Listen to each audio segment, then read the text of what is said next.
Hey everyone, welcome back to the Paranormal M channel. Thank you so much for sharing so many of your paranormal experiences with us, and please keep them coming. Also, don't forget to subscribe and turn on notifications. Now, get comfy in bed, switch on your nightlight, and let's dive into tonight's paranormal stories. Good night.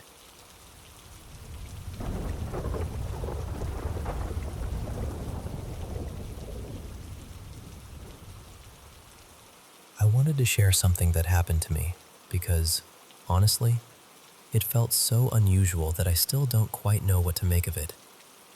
I've had sleep paralysis before, especially around certain times in my cycle, so it isn't completely new to me. Usually, it's pretty straightforward. I wake up, can't move for a little while, panic a bit, then eventually pull myself out of it. Every now and then, I'll drift into something that feels almost out of body, but nothing that ever left me this shaken or this curious. The night before this happened, I barely slept. I'd been dealing with a stretch of insomnia, stayed awake way too late, sat through an online meeting in the morning, and by then I was completely drained. So I decided to lie down for a nap. The moment I started dozing off, it felt like I was dropping into REM sleep almost instantly, then jolting back out, over and over again. As that was happening, I started seeing all these vivid visuals. At first, it was swirling geometric patterns, almost like glowing kaleidoscope shapes. Then it turned into something more organized, almost like scenes unfolding in front of me, the way those surreal generated videos look when they shift from one image into another. And weirdly, whenever I tried to really focus on what I was seeing, I'd get hit with this wave of laughter. Pure, random, euphoric laughter. It was like something in me couldn't stop giggling. I must have slipped in and out of sleep paralysis 3, maybe 4 times within less than an hour. But then one episode happened that was completely different from anything I'd ever experienced before. I saw this soft white orb glowing in front of me. Not harsh or blinding, more like a warm, living light. And the strangest part was that it didn't feel threatening at all. It felt familiar, comforting, almost intimate, like it belonged to me somehow or had known me for a very long time. The thought that came into my mind was, is this some kind of angel? And even now, looking back, that thought feels less like a question and more like a recognition. Then it started speaking. I can't remember the exact words, which frustrates me, because I know whatever it said felt important. But I remember how the voice felt. It was deeply calming. It sounded layered, like several voices speaking together in harmony. There was something both feminine and masculine in it, something gentle but also powerful. It didn't just sound comforting, it felt comforting, like the voice itself carried reassurance. What really unsettled me was the way it moved. I was lying on my side facing out into the room, and at first the orb was right there in front of my face. Then it slowly floated upward, hovered above me, and drifted behind me where I couldn't see it anymore. It kept speaking while it moved, and that's when I started to panic a little, because once it was behind me, I had no idea what it was doing. Then I felt this sensation in my upper back, almost between my shoulders, like the light was entering me, or being absorbed into me. It wasn't painful, it was just incredibly strange and impossible to ignore. And the second that happened, everything stopped. The paralysis ended, the visions ended, the whole experience just lifted. What's also wild is that even though I'd only slept a few broken hours total, I woke up feeling completely restored. Not groggy, not drained, just deeply rested, like I'd had a full night of real sleep. Part of me thinks maybe it was my subconscious trying to speak to me in the only language it could at that moment.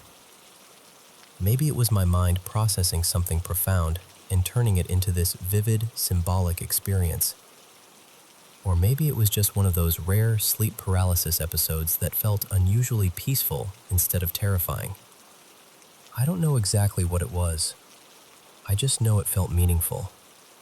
And even now, when I think back on that glowing light and the way it seemed to know me, I can't shake the feeling that, for a few moments, I touched something I was meant to hear.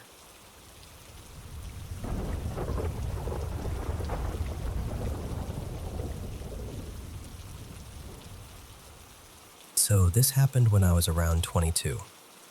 I was at a friend's place in Rehoboth, Massachusetts, sitting around a backyard fire with a group of people I knew well. We did that kind of thing all the time, just hanging out, talking, laughing, a few people drinking, a few smoking cigars or weed. Nothing wild. We were all pretty laid back, responsible people. At that point in my life, I'd only recently started drinking, and I'd never touched weed or anything stronger. No history of mental illness, nothing like that. That night, I'd had maybe 3 or 4 hard ciders, and I'd also been smoking these unbelievably cheap, cherry-flavored cigars we'd picked up on a trip out of state. They were terrible. I remember thinking afterward that maybe whatever happened to me had to be connected to those cigars, or maybe the mix of that and the alcohol. I was trying hard to explain it away, but after a couple of hours out by the fire, something changed. Out of nowhere, I felt this strange wave come over me. The only way I can describe it now is that it felt like the beginning of a panic attack, but at the time, I'd never even had one before, so I had no frame of reference. It was this growing heaviness, this dread that seemed to settle over my whole body. It felt wrong. It scared me immediately, but I didn't say anything because I didn't want to alarm anyone or make a scene. And then, at the peak of it, I wasn't there anymore. I know how unbelievable that sounds, but I'm telling you exactly how it felt. Instead of the fire and my friends, I was seeing this completely different place. It looked dark and futuristic, almost like the deck of some strange ship, with a pool in the middle, lit in that cold, artificial way sci-fi movies always look. There was a girl there, around my age, talking to me like she knew me. She looked oddly familiar, but I didn't actually know who she was. There were other people around too, moving through the space, but I can't clearly remember them. Then just like that, I snapped back. I was sitting by the fire again with everyone else, like nothing had happened. I didn't react outwardly. I kept it all inside. But in my head, I was thinking, what just happened to me? The weirdest part is that even though I was scared, part of me was also curious. A part of me almost wanted it to happen again. And it did. A little while later, that same heavy, terrifying sensation came back. And once again, I was somewhere else. Not the exact same moment as before, but the same place, or at least something very close to it. I remember moving through that dim room, trailing behind people near the water, like I was inside a scene that was already happening without me. It felt real while it was happening, more real than it should have. I don't know how many times it happened altogether, but after a while, the fear started to win out. I got to the point where I couldn't just sit there pretending I was okay anymore. So I left. I got in my car and started driving home, which was about half an hour away. As soon as I got in the car, I called my girlfriend. The phone started ringing, but almost immediately there was this awful crackling sound, glitchy, metallic, wrong. Then she picked up, and before I could even say anything, there was this bizarre noise on the line. It sounded like breathing mixed with some kind of distorted metallic feedback, almost like someone moving their tongue around in their mouth right next to the receiver. The first thing she said was, "What was that?" And honestly, for a split second, I felt relieved, because if she heard it too, then maybe I wasn't losing my mind. I told her what had happened at the fire and asked her to stay on the phone with me while I drove. I was scared it might happen again while I was behind the wheel, and I didn't want to be alone if I crashed or something went wrong. Thankfully, I made it home fine. I went straight downstairs to my room and laid on the bed, thinking maybe whatever it was had passed. But within minutes, I felt that same sensation coming on again. The dread, the heaviness, that awful wave. And then I was back in another place, seeing another scene that had nothing to do with the room I was actually in. When it stopped, I called her again. The dialing noise did that same strange thing one more time, though not as intensely. After that, eventually, I fell asleep. And that was it. It never happened again. Not once. Not even close. I know how all of this sounds. I really do. It sounds made up or exaggerated, or like something from the mind of somebody unraveling. But I'm just telling you what I experienced. I've gone over it so many times in my head. Maybe it was something in those cheap cigars. Maybe it was some bizarre reaction between the alcohol and whatever was in them. Maybe somebody slipped something to me, though I never believed my friends would do that. What I could never explain, though, was the phone. That part stayed with me. My girlfriend and I broke up years later, and every once in a while I still think about reaching out to ask if she remembers that night, especially those sounds on the call. But enough time has passed now that it would feel strange to bring it up. So mostly, I just live with it as one of those things I can't explain. A night that lasted only a few hours, but never really left me.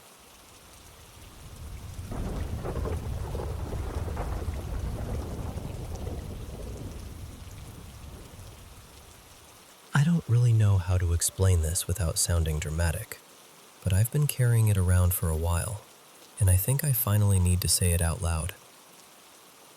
A few months ago, sometime after midnight, something happened that I still can't fully make sense of. It felt like this sudden shift came over me. My ears popped hard, almost like the pressure in the room changed all at once. And then there was this strange rush of energy through my whole body. Not painful, just intense, unsettling. I remember hearing songs I'd heard 100 times before, but that night they sounded different, like there was something hidden underneath them, some deeper meaning I was suddenly able to catch. It wasn't like hearing voices exactly. It was more like I could feel something trying to communicate, almost brushing up against my thoughts. When I finally went to sleep, I didn't rest well. I woke up feeling deeply uneasy, almost paranoid, like something had already started and I was behind on understanding it. That morning I heard about a helicopter incident on the news, and for whatever reason it felt connected, even though I couldn't explain why. Outside, the whole town looked off. There was this hazy film in the air, and even the sunlight looked too bright, almost electric, like the world had been turned up too high. My phone kept flickering and glitching, cutting in and out for no reason. A couple of strangers reached out to me in ways that felt weirdly pointed, asking my name like it mattered more than it should have. And people's eyes. I know this sounds odd, but they seemed different somehow. Sharper, brighter, almost reflective. By that night, things got even stranger. Streetlights and house lights around me started shutting off in sections, not just one bulb here or there, but whole stretches at a time. It honestly looked like something was draining the energy right out of them. Then there were helicopters circling low near the area where that first experience happened. Cars I didn't recognize kept passing through my neighborhood again and again, moving slow, looping back, like they were watching for something, or someone. The whole atmosphere felt wrong, heavy, charged. The next evening, it kept going. Some of the same cars were back, and I started noticing that my coordination felt unusually sharp, like my body was reacting faster than normal.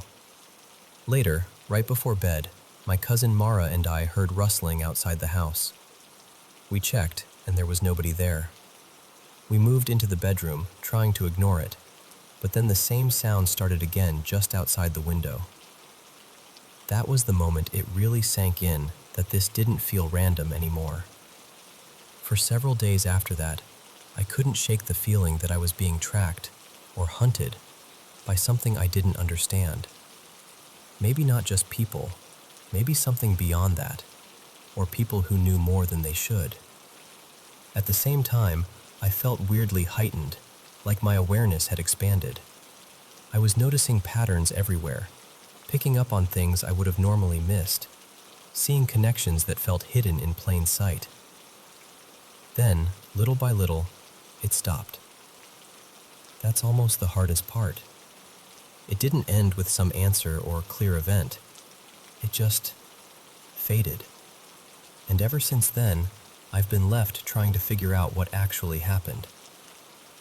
What makes it harder to dismiss is that I wasn't alone for a lot of it. 2 other people witnessed most of what happened after that first night. They saw the lights go out. They noticed the cars. They heard the sounds outside. So whatever it was, it didn't feel like it was only happening inside my head.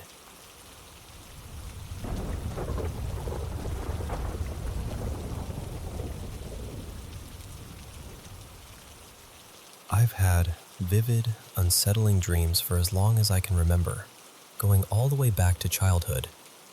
Most of them were nightmares, but then one particular dream started repeating, and that's when things began to feel different. In that dream, I'm alone in my apartment at night. Everything is dim, almost completely black, except for a little moonlight coming in through the window because I live high up. I'm moving through the room like I'm searching for something, though I never know what it is. Then, the door slowly opens, and this shadowy figure steps inside and comes after me. I panic, jump out the window, and somehow I don't die. I just stumble, catch myself, and start running. Somehow, I always end up in a city, breathless and confused, and that's where I wake up.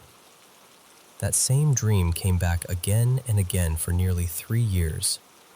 Almost every time, it followed the same pattern. He appears, I escape through the window, I run, and I end up in that city. It became so familiar that it felt less like a dream and more like a place I was being dragged back to. Even after those repeated dreams stopped, the man never really disappeared. I kept dreaming about him in different ways. At first, he was only a shadow, someone without a face. But little by little, I started seeing him more clearly. Eventually, he began speaking to me in the dreams too. The situations changed. Some dreams repeated, others were completely new. But somehow, he was always there.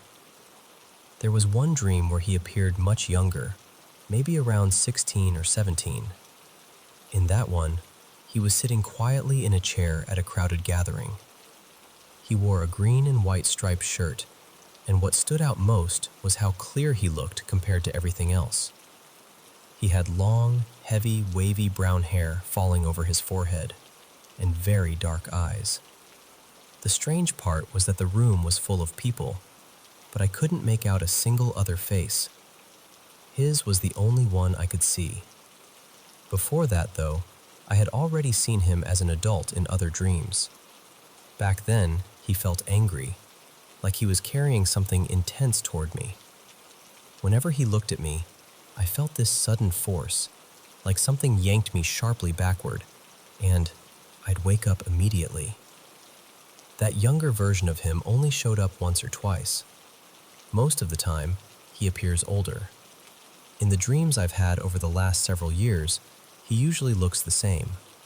His hair is styled back, neat, except for one strand that always falls forward. He dresses in dark clothes, usually a black button-up shirt, almost like he's dressed for some formal occasion.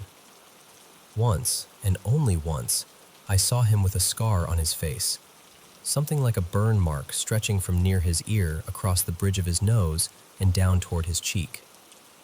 That image stayed with me because it was so specific, but it never showed up again. I'm sharing this because for a while, the dreams had actually stopped. I hadn't seen him in over 2 years, and I thought maybe whatever it was had finally passed. I even went to a spiritual healing center at one point, just trying to find some kind of peace, and for a while, it seemed to help. But recently, he started appearing again. I've spoken to therapists and tried to make sense of it in a logical way, but no one has really been able to explain why this one figure keeps returning.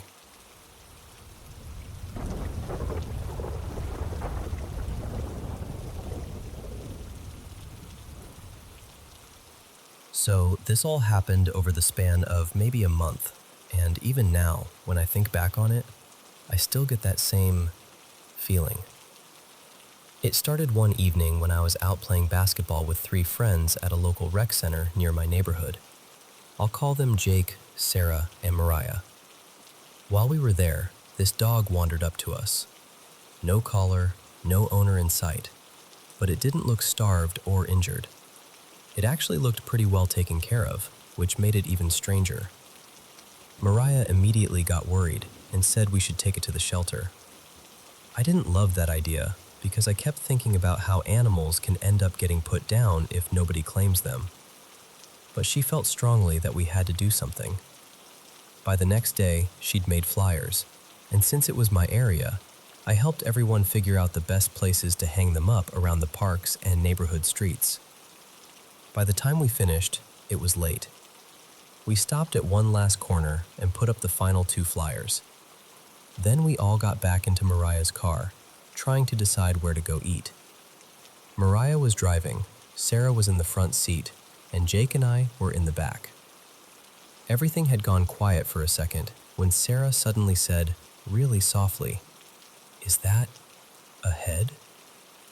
I looked up, and across the street, just above this short brick wall, there was what looked like the face of an old woman staring directly at us. All 4 of us just froze.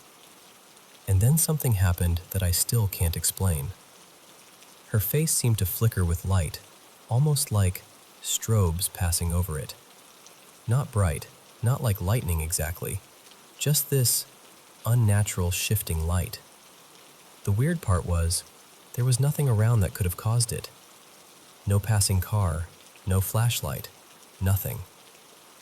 Mariah screamed and hit the gas. Because it was my neighborhood, I knew the way the street curved and where that yard opened up. So when we turned the corner, I looked over, expecting maybe to catch her moving or turning to watch us leave. But she didn't. She was still there, perfectly still, staring at the exact spot where our car had been, like a statue. That was the first thing. Then maybe a week later, it was just me, Jake, and Sarah. We were driving back to my house, and Sarah was behind the wheel. We were coming up to the last intersection before my street when both of us saw something dart across the road. The best way I can describe it is, it looked like the upper half of a man in a wheelchair, all pale beige, almost washed out looking, and it moved unnaturally fast into a driveway. Sarah saw it. I saw it. Jake somehow missed it. We parked right away, and as soon as we got out of the car, we heard it. What sounded like at least a dozen people screaming from inside the house where that thing had vanished. This time, Jake heard it too. At that point, it felt serious enough that we went and got my stepdad to come check the house with us, because we genuinely thought someone inside could be in danger. But when we checked, everything was normal. An elderly woman lived there, and she said she hadn't heard a thing. Nothing was wrong. At least, nothing we could see. A little after that, I went on a trip to Denver with my ex. She was visiting her childhood best friend for a birthday, and we stayed in the guest room at her friend's family home. The room we slept in had the thermostat, so during the night, her friend's mom came in to adjust it while we were asleep. I didn't find out until we were driving back to New Mexico, but apparently that woman told my ex she'd seen an old woman standing on my side of the bed. She said she considered herself a medium. She tried to speak to whatever she saw, and the only response she got was that the woman was a grandmother. Then it all built up to one night I'll never forget. I woke up from a dream about UFOs sometime around 4 in the morning. At first, I noticed something odd, but not scary. I saw one of my band shirts hanging over the TV in my room. I was confused because I didn't remember putting it there. Then I realized I couldn't move. I'd had sleep paralysis before, so that part wasn't new. Back then especially, it happened to me sometimes. But what happened next was unlike anything I'd ever experienced. Near the window on the left side of my room, a face started to appear. It was that same old woman from the park. At first, she looked faint, almost like an afterimage, like when you stare at a bright light too long and then still see it when you close your eyes. Not fully solid, not fully human. But every time I moved my eyes, she moved too. Wherever I looked, she followed, and each time she became clearer, brighter, more defined. I was trying to call out for my mom. In my head, I thought I was actually making noise, really shouting. I remember wondering why nobody was coming. Then the face drifted closer. The last time it stopped, it was maybe 6 feet away from me, staring directly into my eyes. And in my head, I heard a voice say, "I can hear you." Right after that, the paralysis broke. I could move again instantly. I got out of bed, rushed out of my room, grabbed the family dog with a treat, and slept on the couch beside him for the rest of the night. The next morning, or really, closer to noon, my mom asked me why I had been making so much noise in my room during the night. And later that day, when I opened my closet, everything inside was completely torn up and out of place. To this day, it's still the strangest paranormal experience of my life. Sure, parts of it can be explained away if you really want to. Maybe the woman at the park was just some unsettling person standing in the dark. Maybe the thing in the road was an animal or a trick of perspective. Maybe that woman in Denver was just imagining things. And obviously, sleep paralysis is real. Sleepwalking is real too. I understand all of that. But deep down, I still believe something followed me for that stretch of time in 2011. Something I can't really explain, and something I've never forgotten. Even now, all these years later, it still feels real when I tell it. And honestly, Santa Fe has always felt like one of those places where strange things can happen. There's so much history there, so much weight to it. Sometimes I still wonder whether other people have seen things too.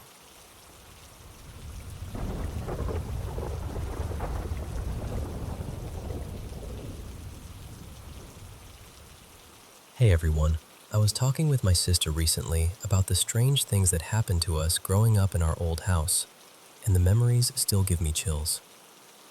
One of the stories she brought up happened when she was around 8 years old. Back then, she always slept with this favorite baby doll tucked right beside her. She had this old metal bed with a rounded headboard, the kind with a narrow curved bar across the top.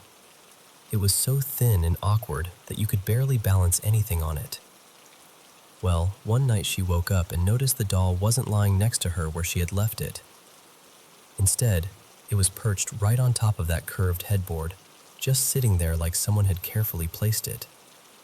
She got so scared she came straight into the living room and asked if any of us had done it.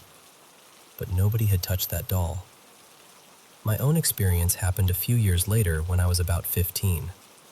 I was standing alone in my room with my back near the closet, not really doing anything, when I suddenly heard my name, Mara, spoken right into my left ear with this sharp urgency. I could actually feel what seemed like breath against my skin. It was so close that I was sure someone was standing directly behind me. I spun around, fully expecting to see my sister messing with me. But there was nobody there. Just the dark closet, half open, staring back at me. I searched the room, checked the closet, even looked around for one of my siblings, thinking it had to be some kind of prank. Then I rushed into my sister's room, and she was just sitting there on her bed, totally confused about why I was panicking. After that closet door felt different. Before then, it had never really bothered me.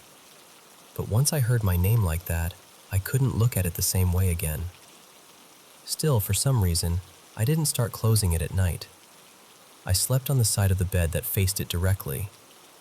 Then one night, I woke up staring at the ceiling. Right away, I knew something was wrong. My whole body felt pinned down.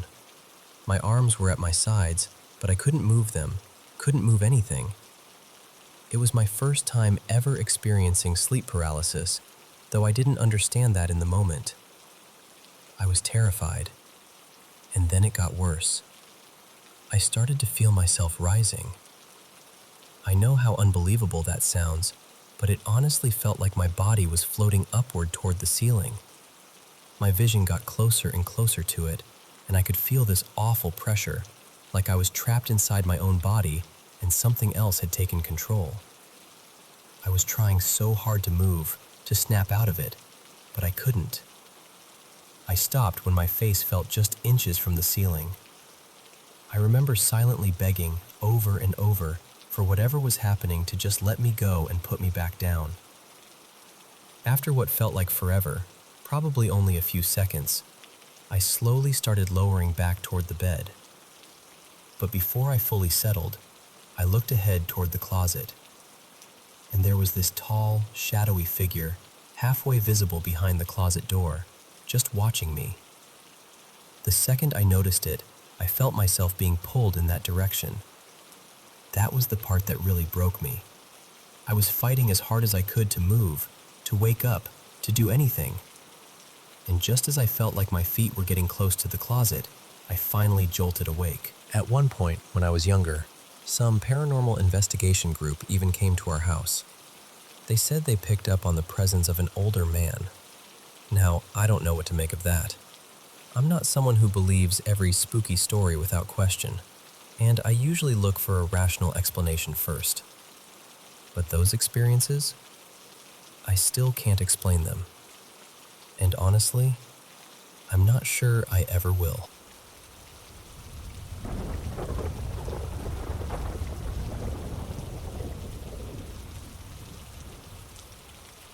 Hey, so this happened years ago, but I still remember it like it was yesterday. It was the summer of 2015, right after school let out. Our house was loud and packed, like always. 6 kids at home, plus my cousin staying with us for the season. We lived in an old 3-bedroom farmhouse in West Virginia, surrounded by open land. The town itself already had this eerie reputation. People used to say it carried old energy, and honestly, growing up there, it was easy to believe. Around that time, we'd been watching a bunch of scary movies. I think one of them was The Conjuring, maybe another paranormal movie. I can't remember exactly. One night, after my parents had an argument, my mom ended up sleeping on the couch. The next morning, she told us something strange had happened.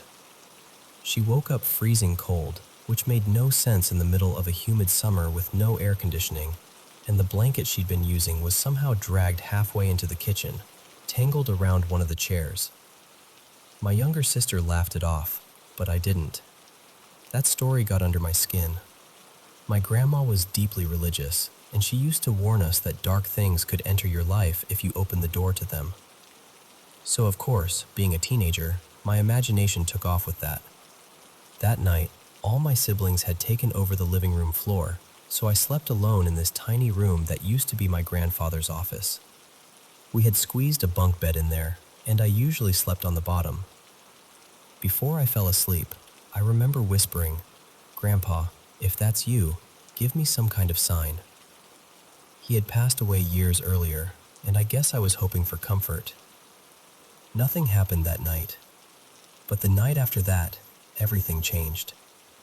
I woke up suddenly, and right away I knew something was wrong. My face felt burning hot, my whole body was tingling, and I couldn't move at all. Not my arms, not my legs, not even my voice. All I could do was move my eyes. I remember trying so hard to call for help, and nothing came out. I don't know how long it lasted, but it felt endless. The next morning, I told my family, and nobody believed me. They said it was probably a nightmare, or that I was half asleep and imagining things. So I tried to believe that too. But then it kept happening, night after night. At first, I didn't see anything. It was just that same terror, waking up trapped in my own body. After a couple of weeks, I got so scared of sleeping alone that I begged my sister to switch places with me. I took the top bunk, she took the bottom. That night, it happened again. and when I finally came out of it, I tried to mess with her a little. I started counting down in Spanish to scare her, but then, in the middle of it, I felt myself lose control again. My body locked up, and I couldn't stop talking or move at all. It terrified both of us. By then, I was exhausted in a way I can't really describe. Not just tired, drained, like sleep wasn't helping anymore. Like something in me was being worn down. I begged my parents to take me seriously, and the only solution they offered was to let me sleep in the living room instead. So I did. That was the first night in weeks that I woke up feeling rested. But then my grandma noticed bruises on my upper arm, clear marks, like fingers had grabbed me hard. And what made it worse was that I'd fallen asleep on the couch, but woke up on the floor several feet away from it. That scared me more than anything, and from there, it got worse. Every night, I'd wake up frozen and feel pressure at the foot of the bed, like something heavy had climbed onto it. Then, little by little, I'd feel it getting closer. The mattress would shift, the springs would creak. It felt like something was moving on all fours beside me, inching its way toward my face. I never fully saw it, but I felt every bit of it. One night, I felt something drag my arm down the bed and brush my hair away from my face. And then there was this crushing weight on my chest, so heavy I could barely think. I honestly believed I was being haunted. Finally, I told my grandma everything, every detail. I expected her to dismiss me like everyone else had, but she didn't. She just listened, really listened. And then she looked at me and said she was sorry I was going through it. That night, I went to bed expecting the same nightmare. But it never came. The next morning, I woke up with sunlight in the room, calm for the first time in months. My grandma was standing at my door, and the first thing she asked was, "Did anything happen last night?" I told her no, and she said, "I prayed for you." And that was it. After all those nights, all that fear, it just stopped. Completely. I've never experienced anything like that again. I still can't explain it. Maybe it was sleep paralysis. Maybe it was something darker. I honestly don't know. But I do know how real it felt, and I know I'll never forget that summer.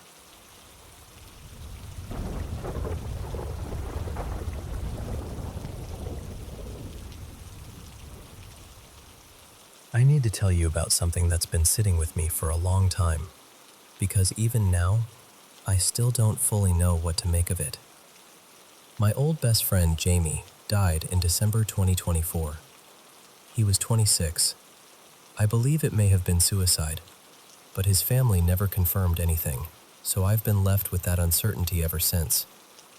We hadn't been close for the last few years before he died. Life kind of pulled us apart, and if I'm honest, both of us were struggling with our mental health in ways that made it hard to hold on to anything, even each other. What's strange is that after he died, I had 3 dreams about him, and they didn't feel like normal dreams at all. I usually don't remember dreams properly. If I do, they're just scraps that fade by lunchtime. But these were different. I can still remember them so clearly, down to tiny details. They felt less like dreams and more like memories I somehow lived through. The first one happened in January 2025. It was short, almost stupidly simple, but that's part of why it stuck with me. I was walking through this school building that looked a lot like the one I'd worked in not long before. I turned a corner in the hallway, and there was Jame, just standing there with this oversized foam dart blaster in his hands, grinning like an idiot. He looked at me and said, "Come on, let's go terrorize some teenagers." And then he took off running down the corridor.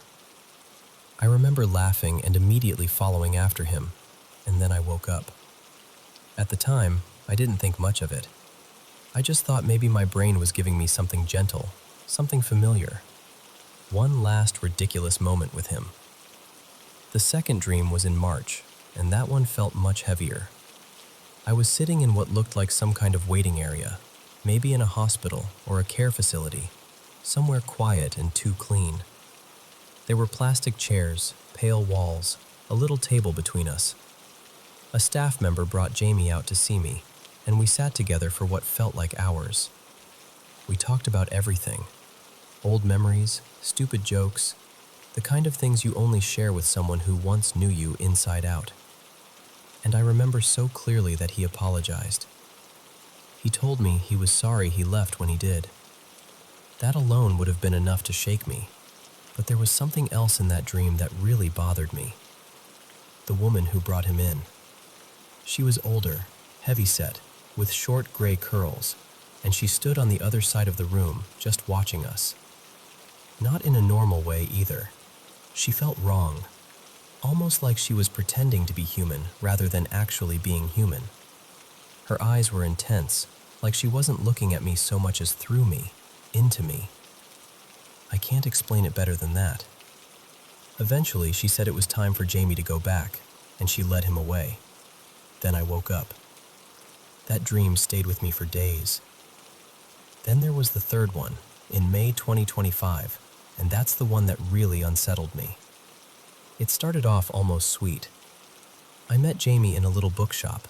We were messing around, pulling random books off the shelves, laughing at pretentious titles and badly designed covers. It felt easy, like old times. But I barely got any time with him before someone interrupted us. A woman who worked there came over and told Jame he had to go back now, and that I had to leave too. I got angry, instantly. I remember saying, "No, I'm staying."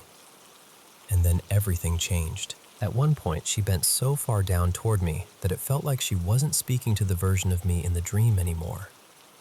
It felt like she was talking directly to me, the real me, outside of it. Like she was breaking through whatever wall separated the dream from waking life. I was terrified, but I still kept saying I wasn't leaving. Then she said we could play a game. If I won, I could stay. So I agreed. The game had 3 rounds. In each one, I either had to escape from something chasing me or destroy the right object before I was caught. I never actually saw what was after me, and somehow that made it worse. It felt ancient, nameless, like something I wasn't supposed to understand. In the first round, I managed to get away. In the second, I found the right object and smashed it before whatever was coming reached me.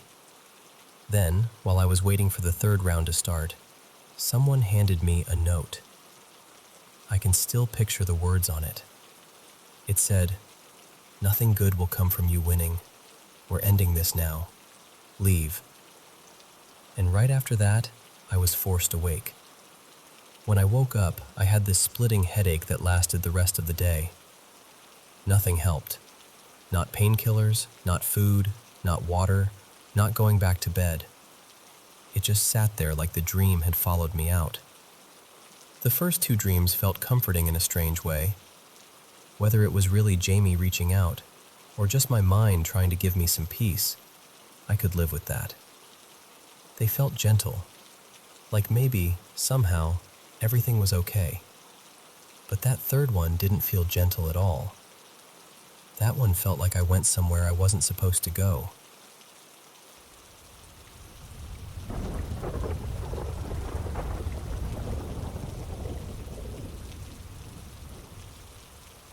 I was around 19, maybe just turned 20, and I was home by myself that morning, feeling calm and, honestly, in a pretty good mood. Earlier, I'd smoked a little weed, but nothing unusual for me. I wasn't out of it, I wasn't confused, and I knew exactly what was going on around me. Then, out of nowhere, something hit me. The only way I know how to explain it is that it felt like this powerful wave of energy moved straight through my body. Not emotional energy, not fear, not panic, but something physical. Dense, intentional. Almost like some invisible force passed through the room and right into me. The second it happened, my whole body went weak. It was like gravity suddenly got way heavier. I dropped to the floor, and I could not get myself back up. My arms felt impossibly heavy, like they weren't really mine anymore, like they were made of concrete. I remember trying to push myself up and just not being able to do it. Every little movement felt painfully slow, like the air around me had turned thick and heavy. It took everything I had just to try to move. And at the same time, I heard this sound. I still can't explain it. It wasn't exactly ringing, and it wasn't static either. It was more like this strange, layered noise, like it was coming from everywhere at once and nowhere specific. It didn't feel like a sound in the room. It felt like it was happening inside me, or maybe around me in some way I couldn't understand. The whole thing probably lasted only a minute or two, maybe a little longer, but in the moment, it felt endless. And then, just as fast as it started, it was over. The heaviness lifted. My body felt normal again. The room felt normal again. It was like someone flipped a switch and everything went back to how it had been before. But I was deeply rattled. The first person I called was my mom. I remember asking her if she was okay, because I honestly thought whatever had just happened to me must have happened everywhere. That's how huge it felt. But she had no idea what I was talking about. Later, I asked a couple of friends if they'd noticed anything strange that day, and nobody had. After a while, I stopped bringing it up. Most people either brushed it off or told me maybe I'd just gotten too high, or that it sounded psychological. But that never sat right with me, because I know how it felt. I've smoked before and after that day plenty of times, and nothing has ever come close. My mind felt clear the whole time. I wasn't spiraling. I was just suddenly overwhelmed by something that felt completely outside of me. Even now, I still don't know what it was. Back then, my mind ran everywhere trying to make sense of it. I wondered if it was something cosmic, something spiritual, some kind of atmospheric event, even something catastrophic beginning in the distance. It felt bigger than anything ordinary, bigger than anything man-made. That's the part that has stayed with me most, how unnatural and immense it felt. I've had a few other strange moments in my life too. Growing up, there were times I'd hear whispering so close to my ear, it felt like someone was standing right beside me, even when I was alone. But nothing ever affected my body the way that wave did. Nothing ever made the world feel that suddenly heavy. So I'm sharing this because I really want to know if anyone else has ever felt something like that. A sudden physical shift, like pressure or gravity changed, along with a strange sound and this intense heaviness.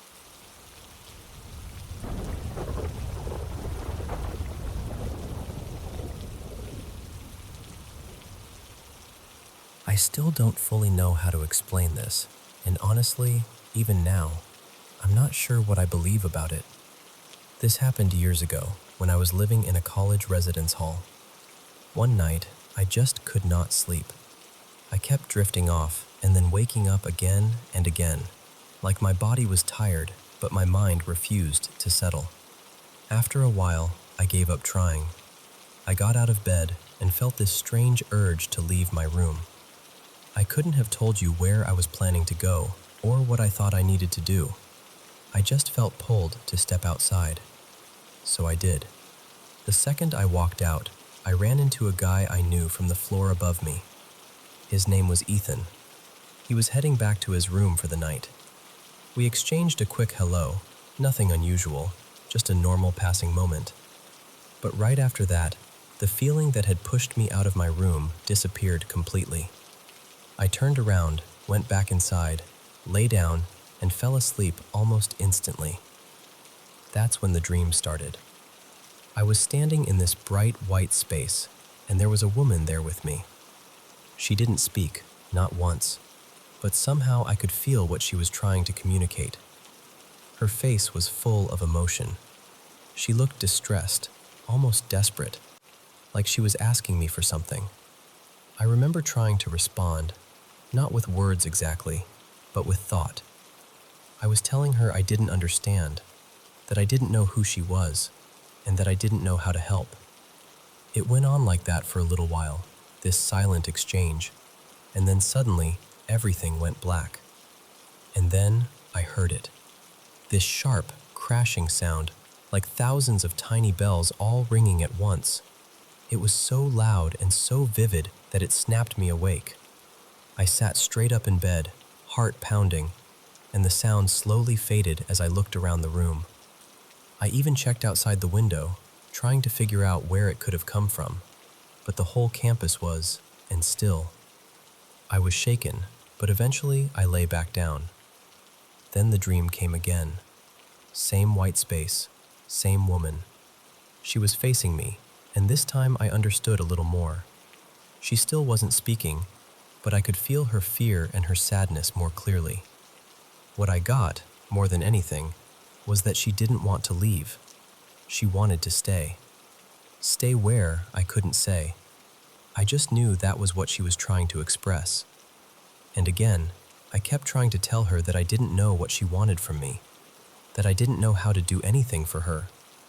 I felt completely overwhelmed in the dream, like I was being asked something impossible. Then it all went dark again. The bells came back just as violently as before, and once again, they woke me up. Same panic, same fading echo. By then, I was seriously unsettled. I'd had restless nights before, and weird dreams too, but usually I'd forget them by morning. I told myself this had to be some kind of stress dream, something brought on by exhaustion, and I tried to go back to sleep one more time. The third time was different. There was no white room now, no light at all, just darkness. The woman was gone. I remember looking around in the dream, almost calling out for her, though there was no sound. But she wasn't there. And somehow I knew, deep down, that she was truly gone. Then the bells rang again. Only this time, when I woke up, I wasn't confused. I had one clear thought, immediate and certain. Ethan's mother had died, and the woman in my dream had been her. That thought hit me so hard that I grabbed something and wrote it down right away. I didn't want to risk forgetting it in the morning, though part of me already knew there was no chance I was going to forget something that intense. The next day, I found out Ethan had left during the night and driven several hours home because his mother had passed away in her sleep. And that's the part that has stayed with me all these years. What shook me wasn't just the dream itself. It was waking up to find out that the one thing I couldn't explain had turned out to be true. I've always been a skeptical person. I still am, honestly. So I'm not telling this story because I think I have some neat answer for what happened. I don't. I still go back and forth in my mind about it. All I know is that it happened, and I've never forgotten it.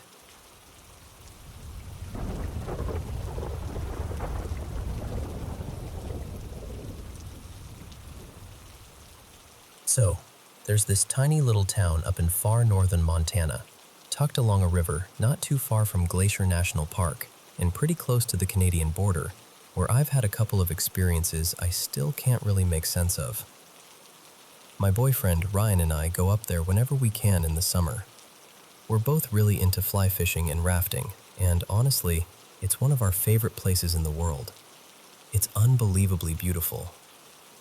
The town itself is barely more than a few buildings. There's a bar with live music sometimes, a little general store, and not much else. No cell signal, no internet, and you have to take this long, dusty back road to get in. Huge mountains, a fast-moving river, and this strange feeling like you've stepped slightly outside normal life. We always laugh and say the place feels like some kind of portal. The first strange thing happened maybe 5 years ago. Ryan and I were there with a few friends, staying in this cabin that belonged to a friend's uncle. There were a couple of other cabins scattered nearby, but it still felt pretty isolated. That night we'd all been outside for hours, grilling, drinking a little, sitting around the fire, and by around midnight, everyone else had gone in to sleep. Ryan and I stayed outside a little longer because we wanted to grab something from the truck, and then we just ended up sitting in the back of it, talking and looking up at the stars. And that's when we heard it. Just one loud clap. It came from somewhere behind us, out in the dark. Not super close, but not far either. A few seconds later, there was another one. Just one again, but this time off to our right.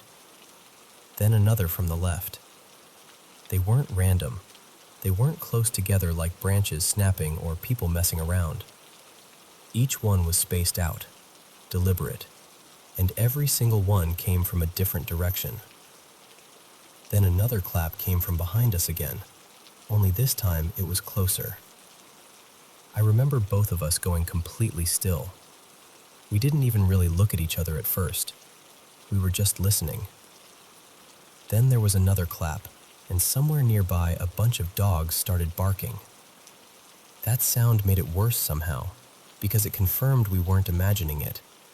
Something was moving around out there, or at least, something was making itself known. We still weren't talking. We were just frozen. Then came one more clap, so close it felt like it was practically on top of us. And without saying a word, both of us jumped down and ran for the cabin. I mean full sprint. Pure panic. Not just being startled, that deep, instinctive fear where your whole body is telling you to get inside now.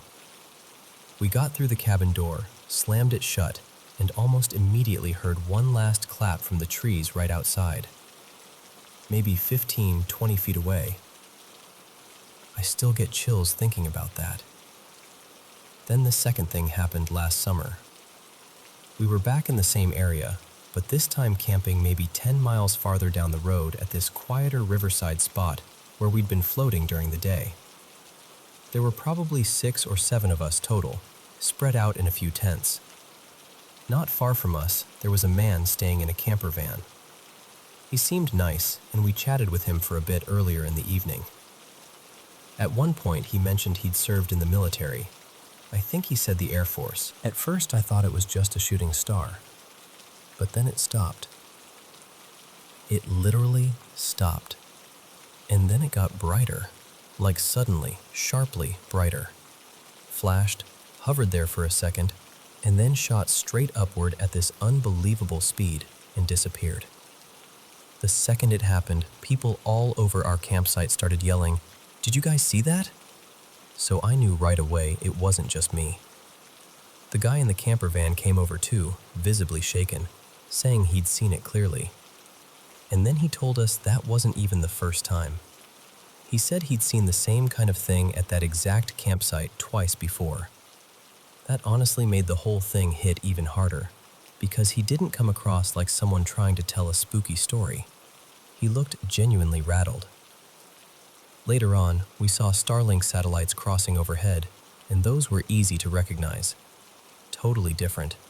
Straight path, steady movement, nothing weird about them. Whatever we saw earlier was not that.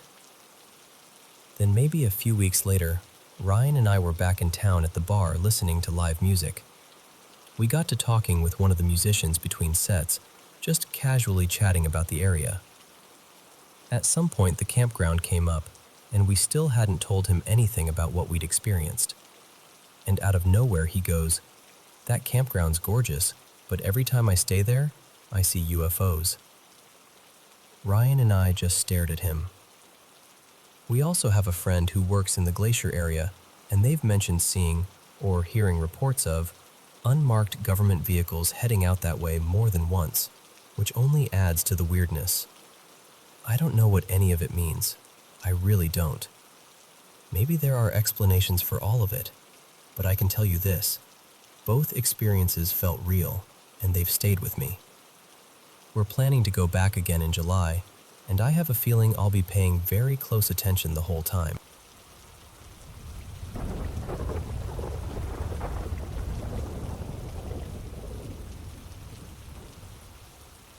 You know, my grandpa Louise passed away in 2021, and I was 21 then. We were incredibly close. I always joked that I was probably his favorite grandkid, and honestly, I think there was some truth to that. He spent most of his life driving a cab, working non-stop, making sure everyone at home had what they needed. Food on the table, bills paid, all of it. He had diabetes, but he was the kind of person who always put himself last, and by late 2020, his health had really started getting worse. I remember one time I told him I made amazing smoky pinto beans, and he laughed and said, "So, when are you making me some?" I told him I would, but I kept putting it off. Then one afternoon in early January, he showed up at our house with my grandma. I remember thinking it was kind of random. My grandma smiled and said, "Your grandpa came because you promised him those beans and never made them." So, of course, I went straight to the kitchen and made them for him. By then, he was already in a wheelchair and he hardly said much. But he sat there quietly, ate, and just looked calm, peaceful. That same evening, he ended up back in the hospital. He'd already been going in and out for weeks because his lungs kept filling with fluid. It was like every time we thought he might stabilize, something else happened. A few nights later, I had this dream that I still remember so clearly. In the dream, I was standing in his room, and then he walked in. Just completely fine. No wheelchair, no struggle, no weakness. He looked like himself again. I asked him, "You feeling better?" And he smiled and said, "Yeah, I'm ready to get back to work." Then he said, "Come on, let's go pick up your grandma and get groceries." And that hit me, because that was something we used to do together all the time when I was little. We'd ride with him, pick up my grandma, and go shopping like it was the most normal thing in the world. So in the dream, we got into his cab and started driving. We were on the way, just like old times. Then suddenly my phone started ringing. He looked at me and asked, "Who is it?" I checked and said, "It's Mom." I remember not wanting to answer it, but he told me, "Go ahead, it might be important." So I picked up the phone, and right then I woke up. My phone was actually ringing. It really was my mom. She told me, "They're sending your grandpa home. The doctors said there's nothing more they can do. He may only have a few days left." I just sat there frozen. I didn't even know what to say. He passed away about a week later. In those last days, he barely spoke. He was mostly asleep, confused, and didn't really recognize people anymore. And I never went to see him again after that dream. Not because I didn't love him. It was the opposite, really. I just wanted to hold on to that last version of him, walking, smiling, ready to work, taking one more ride with me. I couldn't bear to replace that with the sight of him lying there, fading away. I still don't know what that dream really was. Maybe it was just my mind trying to prepare me. Or maybe it was his way of saying goodbye. Either way, I've carried it with me ever since, and I know I always will.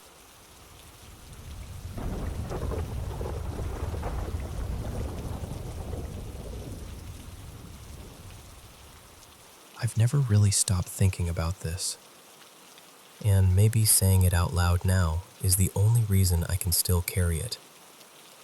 I was 16 back then, and I was living in a small town near Coburg in Germany. One cold Saturday night, my best friend Lena and I were walking back to my parents' apartment. It had to be around 2 in the morning. We didn't have enough money for a taxi, so we were making our way up this long, dark hill on foot. It was steep enough to make your legs ache, and at that hour, the whole street felt deserted. As we were walking, we heard this faint sound, like someone struggling to breathe. Across the street, in front of an apartment building, there was a big decorative stone on the lawn. And leaning against it was an elderly man, maybe in his late 70s, maybe older. Even in the dim light, we could see he was in bad shape. He was bent forward, clutching his chest, breathing hard. Of course, we ran over. We asked him if he was all right, and he told us, very quietly, that he thought he might have had a heart attack. I remember immediately telling him I was going to call an ambulance, but he became strangely urgent and begged me not to. He kept saying he was already feeling better, that he lived just nearby. and that he only needed a few minutes before he could make it home on his own. So we stayed with him. I remember studying him carefully, trying to figure out whether he'd been drinking or whether something else was wrong. But he didn't seem drunk or confused. He actually seemed calm, clear, just weak. We sat with him there in the dark for a few minutes, making small talk, trying to keep him company until he recovered. Then, after maybe 5 minutes or so, he smiled and said he felt strong enough to go. We said goodbye, wished him well, and continued up the hill. We hadn't gone very far when we heard something behind us. We turned around, and I can still feel what happened in my body when I saw him. It was the same man. He was standing there behind us in the road, smiling gently, as if nothing at all had happened. And that's what made it so wrong. Lena and I were out of breath from climbing that steep hill, but somehow he was just there. No sign of strain, no sound of footsteps, just suddenly there. He looked at us and said he wanted to thank us for our kindness. He said he wished us long lives, full of love and happiness. I remember glancing at Lena, and the look on her face chilled me. She looked exactly the way I felt, terrified, confused, frozen. I told him again that he should go home and rest, and he said he would, but that he couldn't leave without telling us how grateful he was. Then he called us angels. The thing is, I knew something was wrong the moment he said that. He had told us earlier that he lived just around the corner from the building where we found him. But by then, we had already walked far enough that the building was well behind us. There was no way he should have been there. No way he could have caught up to us like that. Still, we smiled politely, thanked him, and kept walking. The rest of the way, Lena kept whispering something under her breath. I was so scared I didn't even ask what she was saying. I just wanted to get to my parents' apartment and be inside with the door locked. When we finally got there, she looked at me and burst into tears. She said, "You have to understand, that wasn't a real person." And the second she said it, I started crying too, because I had felt the exact same thing. I hadn't wanted to say it. I hadn't wanted to make it real. But deep down, I knew. Whatever we had spoken to that night, whatever had smiled at us in the road, it did not feel human. We went to bed without saying much more. She's gone now. She died years ago in a car accident, along with her 2 little girls. And somehow, that night has stayed with me all this time. I still think about it more often than I can explain. I don't know what we saw. I only know that both of us felt it. Both of us knew, without saying it, that something about him wasn't right. And after all these years, I still hear that voice in my mind, still see that smile in the dark, and I still ask myself the same question. Who or what was he?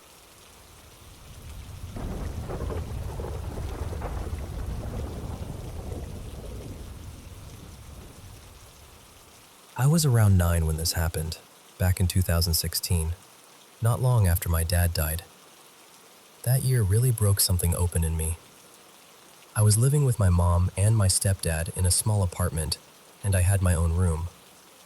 I slept in a loft bed with this little fabric cover over it, almost like a hideout. So once I was up there, it felt like I was tucked away in my own private world. I also had this small, star-shaped nightlight beside my bed. It gave off this soft, bluish glow that always helped me drift off. One night, sometime around midnight, I woke up suddenly with this strong feeling that someone was watching me. You know that feeling when you wake up and instantly know something is different? That's exactly what it felt like.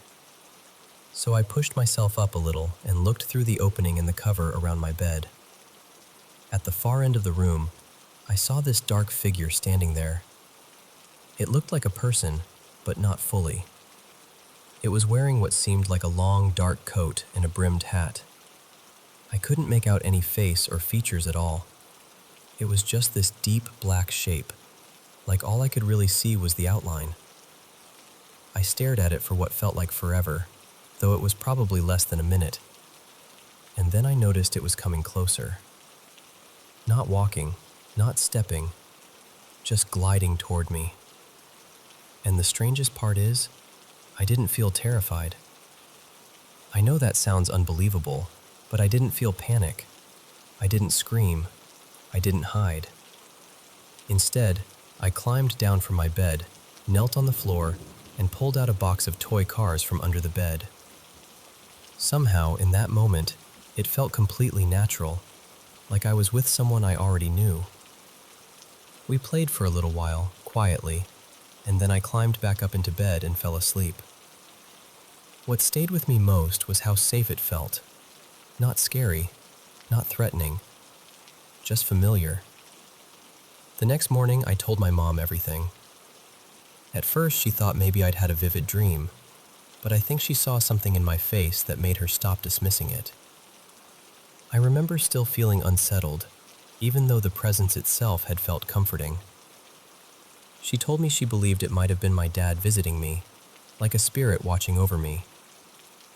For a long time, I tried to hold on to that explanation, but I don't really believe that anymore. After that night, there was this period when strange things kept happening to me. Sometimes I would sit alone in the dark, squeeze my eyes shut, and suddenly everything would go completely silent. It felt like I was no longer seeing through my own eyes. It was more like I was moving through the apartment from someone else's point of view, almost floating from room to room. It only happened in the months after I saw that figure. Eventually, it stopped. I can't do it anymore, and honestly, I have no desire to try. Then, just a couple of weeks ago, I was sitting in my room scrolling through TikTok, half paying attention, when a video stopped me cold. Someone was describing a shadow entity in exact detail. The dark coat, the hat, the completely black body. Even the way it moved matched what I had seen that night. They called it the Hat Man. The second I heard that name, I got chills all over my body. Because after all these years, I realized maybe that night wasn't just some childhood dream. And maybe whatever visited me in that room had a name all along.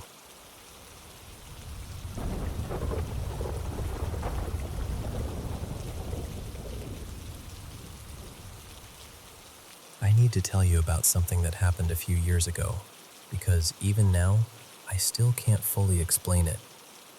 It started sometime in late summer, maybe around August. For weeks, I kept smelling this really specific scent of damp soil, like the ground after rain. The strange thing was, it would happen no matter where I was. Different places, different times of day, no clear reason. Some days it was so strong it stopped me in my tracks, and other days it was just faint enough to make me wonder if I'd imagined it.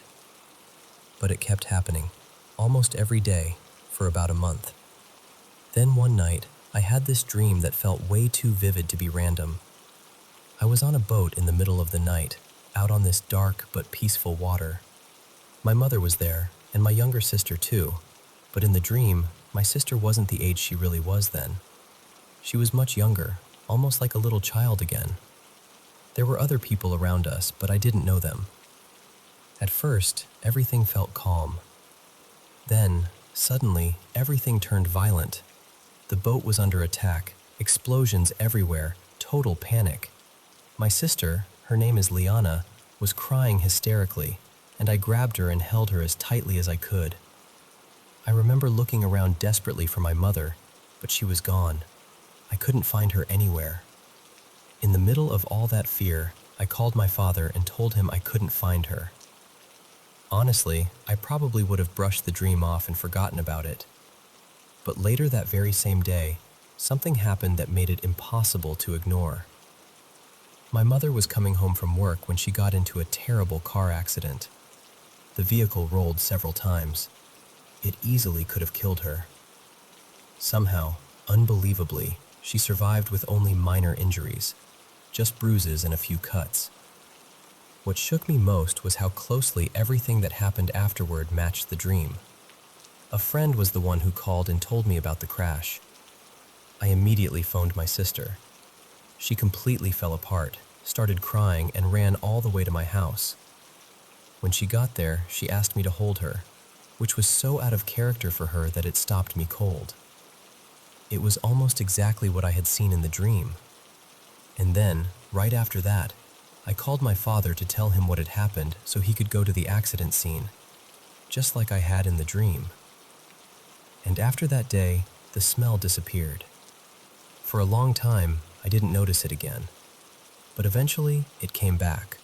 Only now, it seemed to happen shortly before something awful would occur. I'd catch that same earthy scent around certain people, and then within days, some kind of accident, loss, or tragedy would touch their lives. It started to feel like a warning I never asked for. The stronger the smell was, the more serious the event seemed to be. When it was lighter, whatever followed was usually less severe. I should also say this because it matters. During that period of my life, I was struggling with pretty intense anxiety and panic attacks. And oddly enough, as I slowly began healing and getting better, the scent became less frequent. Over time, it faded completely. I still don't know what to make of any of it.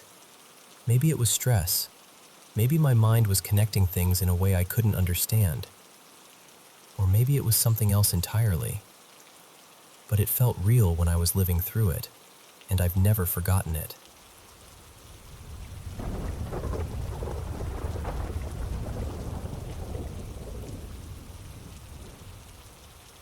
So, Mason and I moved into this old house about 3 weeks ago, and we've been fixing it up bit by bit. From the moment we got the keys, the place felt strange in a very specific way. Not scary exactly, just lived in. The previous owners had left behind loads of furniture, old bedding, drawers, chairs, even a bed in the spare room. But all their personal little things were gone. No photos, no ornaments, nothing small and meaningful. It honestly felt like we'd stepped into someone else's life halfway through. The house itself was built sometime in the 1950s, and the family who lived here bought it decades ago and raised their children here. We were told the wife had developed dementia before she passed away, and her husband now lives in a care home. So there's already a lot of history in the walls, if that makes sense. At first, though, everything felt completely fine. The first week was peaceful. Neither of us felt uneasy. There was no weird energy, no creepy moments, nothing like that. Then a few nights ago, Mason went up into the loft and found a bunch of old toy boxes tucked away. Proper vintage stuff, some of it from the 1960s, and when we started looking them up, we realized a few pieces were actually worth a decent amount of money. We got really excited because, honestly, it felt like this lucky little surprise that could help pay for our new bathroom. We sat there for hours going through everything, checking values, talking about what we might do with them. By the time we packed them away and put them in a cupboard in our bedroom, it was pretty late.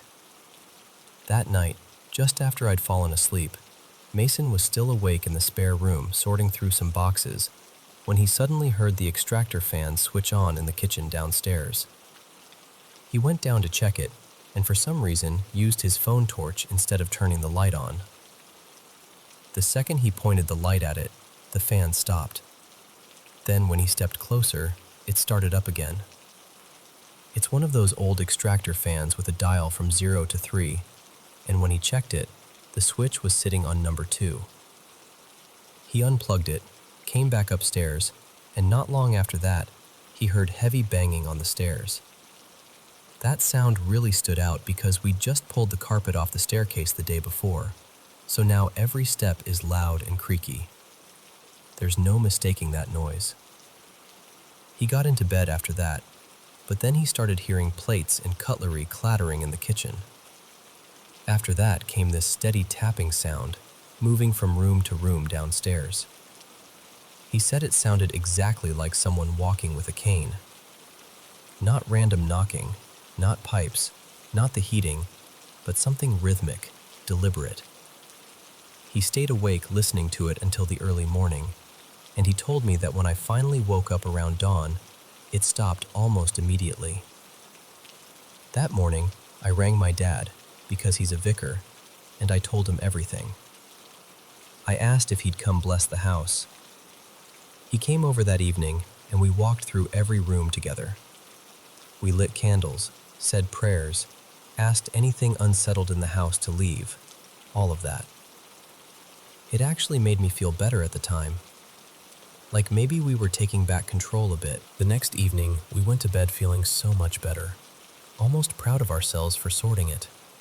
But then, around midnight, Mason woke up to this awful noise downstairs. He said it sounded like somebody had hurled an object onto a cluttered table, like a crash that lasted several seconds. Then the tapping started again. It went on for about 10 minutes.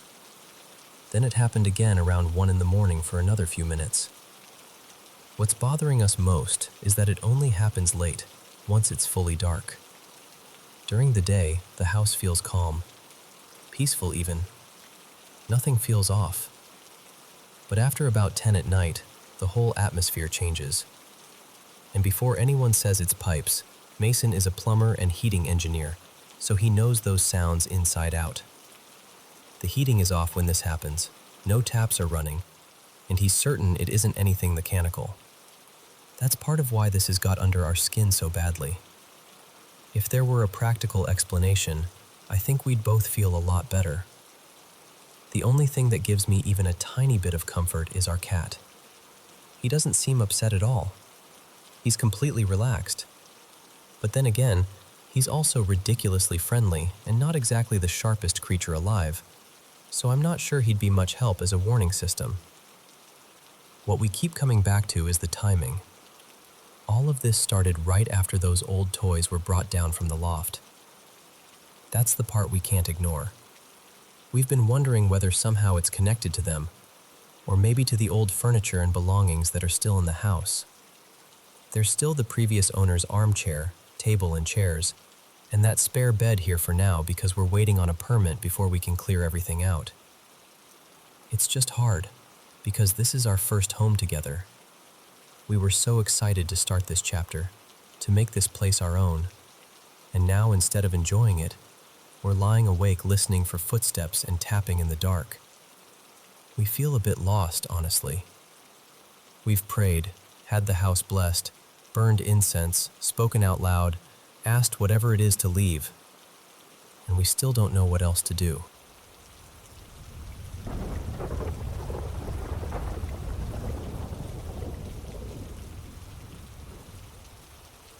Welcome back to the Paranormal M channel, where we share mysterious experiences from around the world. Thank you so much to everyone who's been sending in your stories. Be sure to subscribe and turn on notifications so you don't miss more spine-chilling encounters from everywhere. How was your day? Let us know in the comments. Now, get comfy in bed, switch on your nightlight, put on your headphones, and let's unwind with today's mysterious stories. Hey, okay, so I need to tell you what happened, because it still feels unreal even saying it out loud. My fiancé Eli and I live in Anchorage, and we decided to do this cozy little Christmas trip, partly so I could show him some places I knew from when I lived near Fairbanks for a year back in high school. Nothing dramatic, just a road trip, some nostalgia, cute photos, hot chocolate vibes. That was the plan. And then last night we got it in our heads to drive out toward the Denali area to see the stars. You know how Alaska skies can get. So clear it feels like you could reach up and grab them. We drove for a couple hours, music on low, just the two of us talking and laughing, bundled up, excited. But at some point we ended up way farther out than we meant to, down this long stretch near Healy, off toward the Stampede Trail area. And I swear, it was like the world just thinned out. The pavement didn't even gradually fade, it just stopped. Like someone drew a line and said, "Nope, not past here." Eli and I looked at each other like, okay, turn around, obviously. Except turning around was easier said than done, because the snow was deep and uneven, and the road was narrow. And it was pitch black. No streetlights, no moon, no cell service, no nothing. There had been a couple houses way back, but they were far behind us at that point, and it felt like we were completely alone. And I don't even know how to describe this part without sounding dramatic, but the whole time we were out there, I had this heavy feeling in my chest, like dread. Not fear exactly, more like your body whispering, "You're not supposed to be here." Anyway, we try to turn around. We get stuck. Of course we do. So Eli gets out and starts pushing while I'm in the driver's seat with my foot down, trying to rock the car out without digging us deeper. My hands were shaking on the steering wheel, and I kept looking into the darkness like I expected something to step out of it. After a minute or two, somehow, we get free. We both jump back in and we're like, "Okay, we're done. We're leaving. We're going back to the Airbnb right now." We're speeding back the way we came, and I'm just trying to breathe again, when Eli suddenly goes, "My phone! I dropped my phone!" And my stomach just dropped with it. At first, we're trying to talk through options like rational adults. Like, maybe we stop near where the pavement ends and walk back carefully. But he pulls up the location on that tracking app, and it says his phone is still out there, like a 30-minute walk from the paved part, in below zero weather, in the dark, with no service. Eli decides he's going to drive back in a little, just part way, and then walk the rest. He takes my phone because it has the flashlight and the map, and he tells me to lock the doors the second he steps out. He's walking ahead of the car, sweeping the flashlight over the snow, and I'm watching him through the windshield like it's a horror movie. Just this small circle of light moving in a world that feels way too big and way too quiet. And then, something changes.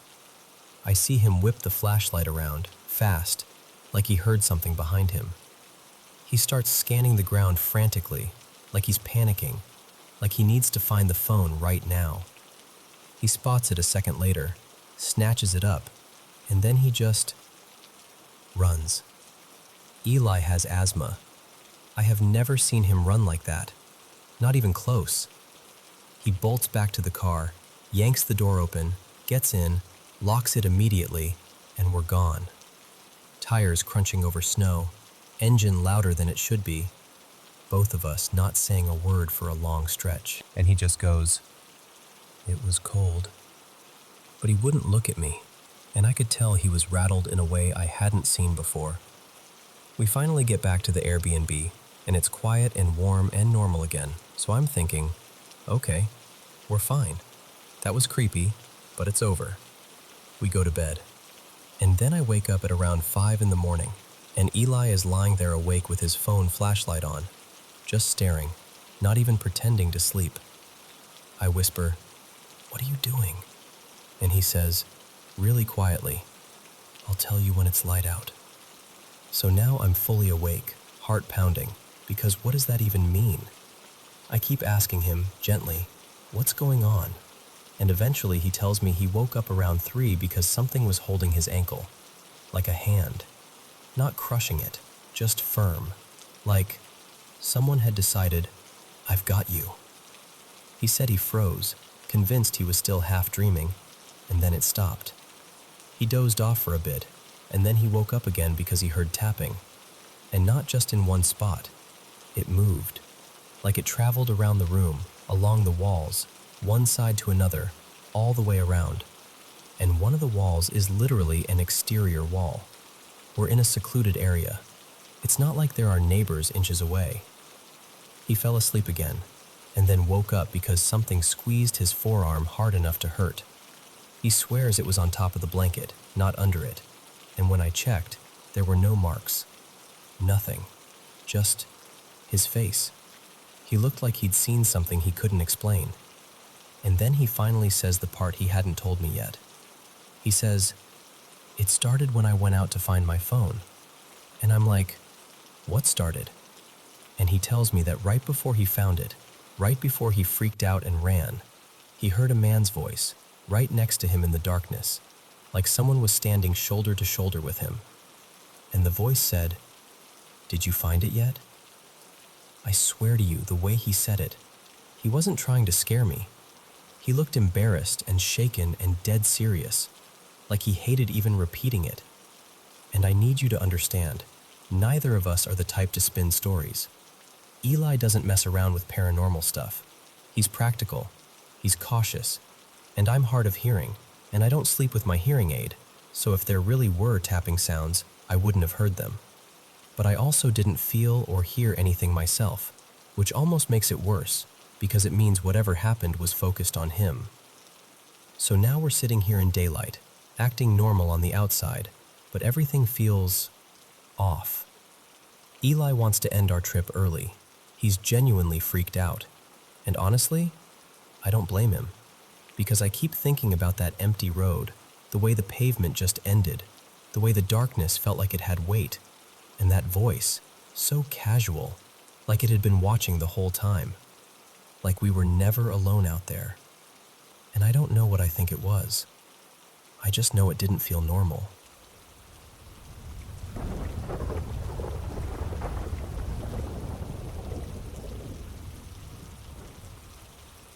So, I need to tell you what just happened, because I'm still wide awake, and my heart is not back to normal yet.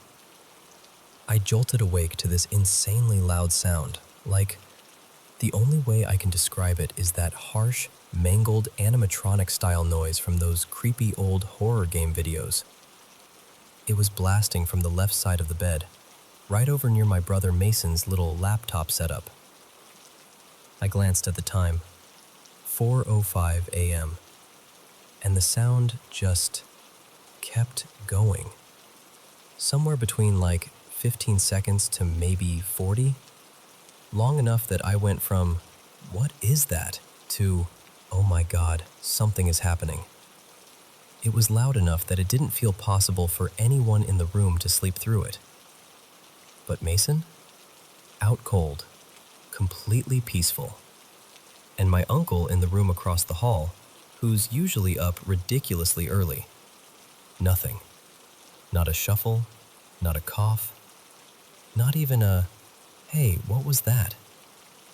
The creepiest part is, the second I sat up and made it obvious I was awake, like the moment I moved and looked toward the sound, it stopped. Abruptly. Like someone hit a mute button. And I'm not exaggerating when I say this kind of thing has happened before. Not every time, but enough that it's become this pattern I dread. Whenever I sleep in Mason's room, something random happens. Weird sounds, out of nowhere, that feel like they're being played in the room. Like a clip or a burst of audio that doesn't belong. It's sporadic, but it's never been a one-time thing. And it isn't even limited to that room either. I'm pretty sure I've been woken up by strange sounds in my own room too, just not as often. And before you ask, no, I don't think I'm hallucinating. I know what I heard. It was real, it was loud, and it came from that corner near the laptop. If I had to guess logically, I'd say it was the laptop itself. Maybe a corrupted notification, a background tab, some weird startup noise, a random audio file, a Bluetooth glitch, something like that. But emotionally, the way it started and stopped felt personal. What makes it weirder is that this used to be my room when I was little, and as a kid, I hated sleeping in there. I could never explain why. Part of it might have been the normal kid thing, being in a room farther from my parents, feeling unsettled, all that. Mason actually has that same issue now, so it runs in the family. But there's also that other thought, the one you feel a little silly saying out loud. Like, what if there's something about that room? You know how people always say kids are more sensitive to paranormal stuff? I'm not saying I'm sure that's real, but sometimes I wonder. Especially because, honestly, if any spirit would mess with us, it would be my grandpa. He passed a few years ago, and he had that kind of mischievous energy. Like he'd absolutely find it funny to spook somebody at 4 a.m. and then disappear the second they notice. And it's not just this either. There are other little things that make me feel like I'm, I don't know, more prone to weird encounters. Like sometimes I fall asleep with earbuds in. I'm messy, so usually they end up somewhere stupid, under my back, on the floor, tangled in the sheets. But on a few random mornings, I'll wake up and they're neatly back in the case, even though I know I didn't do that. It hasn't happened lately, and the only reason that stands out is because I mentioned it to my dad a while back, and it's almost like, once I said it out loud, it stopped, and nobody is coming into my room at night. Nobody. I'm alone from the time I fall asleep to the time I wake up. My dad has his own history with stuff like this too, which is part of why I can't fully brush it off. He told me about this guy he knew growing up. Let's call him Eli, who claimed he could see and talk to spirits. My dad had a childhood friend who died young. My dad called him Ricky when he talked about him, and Eli would randomly bring up things Ricky supposedly said. But here's the part that always gives me chills. Eli would mention details that only Ricky and my dad would have known, like tiny specific memories, inside jokes, weird little stories from days when it was just the two of them biking around, stuff that would be impossible to guess unless you'd actually been there. And years later, this is the part that messed with my dad the most. Eli talked to him again, not long after my grandpa died, and started mentioning my grandpa. Same thing. Specific moments, private memories, even things that happened when my dad and grandpa were traveling abroad. Stuff that wasn't public, wasn't family gossip, wasn't something you could just pick up and repeat. My dad is a spiritual person, but he's not a liar. He'll prank me sometimes in normal, goofy ways, but he wouldn't invent something like that.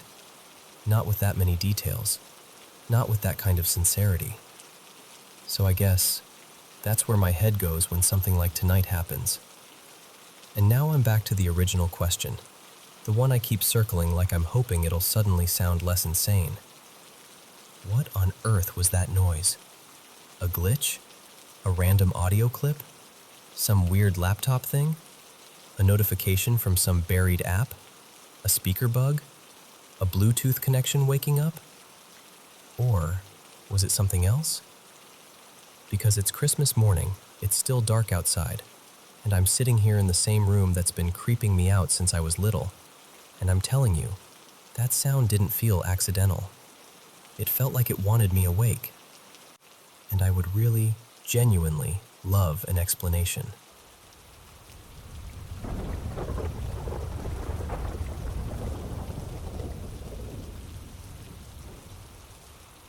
So, let me tell you about something that happened years ago, late spring of 2006 in Italy.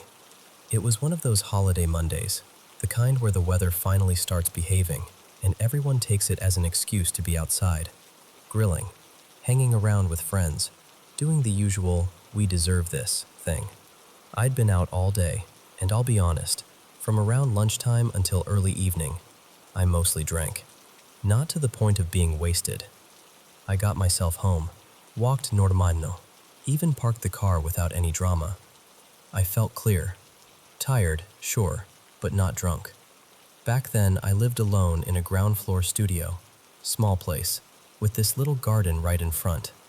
At night, the garden lights made the whole area kind of bright, but in a way that created a lot of shadows. The kind of lighting that makes corners feel deeper than they are. It never bothered me though. I was used to it. When I got home, I tried to balance things out. Ate something light, drank a ton of water, and just zoned out for a while. Video games, a bit of internet, nothing unusual. Around 2 in the morning, I finally went to bed. I had a cat then. Her name was Mira. She was about 2 years old, and she had this habit of choosing her own sleeping spots like she paid rent. I left the windows cracked open because the air felt nice. Anyway, at some point in the night, I felt something climb onto the bed, right around my knees. And I didn't even fully wake up at first. because I just assumed, automatically, that's Mina. So I reached down to pet her, and instead, something bit my hand. But listen, it wasn't a normal bite. That's what made my whole body go cold. First of all, I've got big hands. Always have. My palm is wide enough that it's kind of noticeable, and I dealt in the past with a hormonal condition that made my hands larger than average. So when I say this bite covered a lot of surface, I mean it. The bite stretched across my palm, starting near the pinky side and ending closer to the base of my thumb. A wide, full mouth pressure, like something trying to warn me. But here's the thing. There were no teeth. It didn't hurt. It wasn't wet. It didn't feel like skin puncturing skin. It was more like a firm clamp. A mouth, but not like any mouth I can easily describe.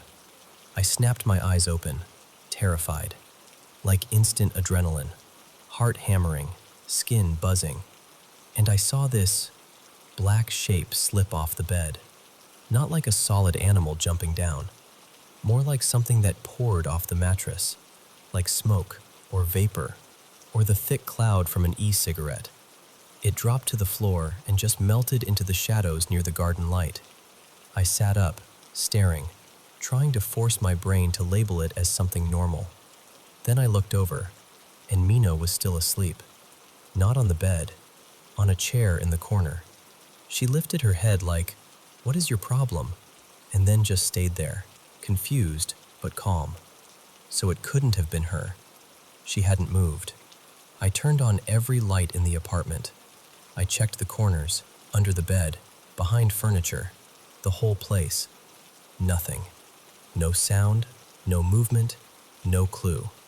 And I remember thinking, okay, dream, half asleep, one of those weird sleep moments.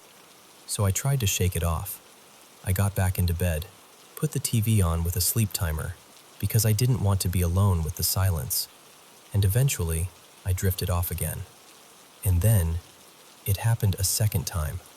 Sometime later, no idea how long, I woke up feeling like I couldn't breathe. Like something was sitting on my chest, pressing down, heavy enough to pin the air inside me. But I want to be clear, I wasn't frozen. This wasn't that classic, can't move thing people describe. I could move. The second I realized what was happening, I screamed. I moved. I reacted instantly. After that, nothing. It never happened again. Not once. I lived there for a few more years and then moved, maybe 2 or 3 years later, to a new place. And I remember at some point, much later, finding out that the year before all this, someone older, around their 50s, who lived above me, had died in bed. People mentioned it casually, like it was just a sad detail, nothing more. And look, I'm saying this plainly. I don't believe in the paranormal. I'm not trying to convince anyone of shadow people or spirits or anything like that. I didn't even know the term shadow people until much later, when I stumbled across it online and felt this unpleasant little click of recognition. To me, whatever happened that night was an animal, something physical, something that behaved like a creature, cautious, warning, defensive, maybe trapped, maybe confused. But what kind of animal bites without teeth?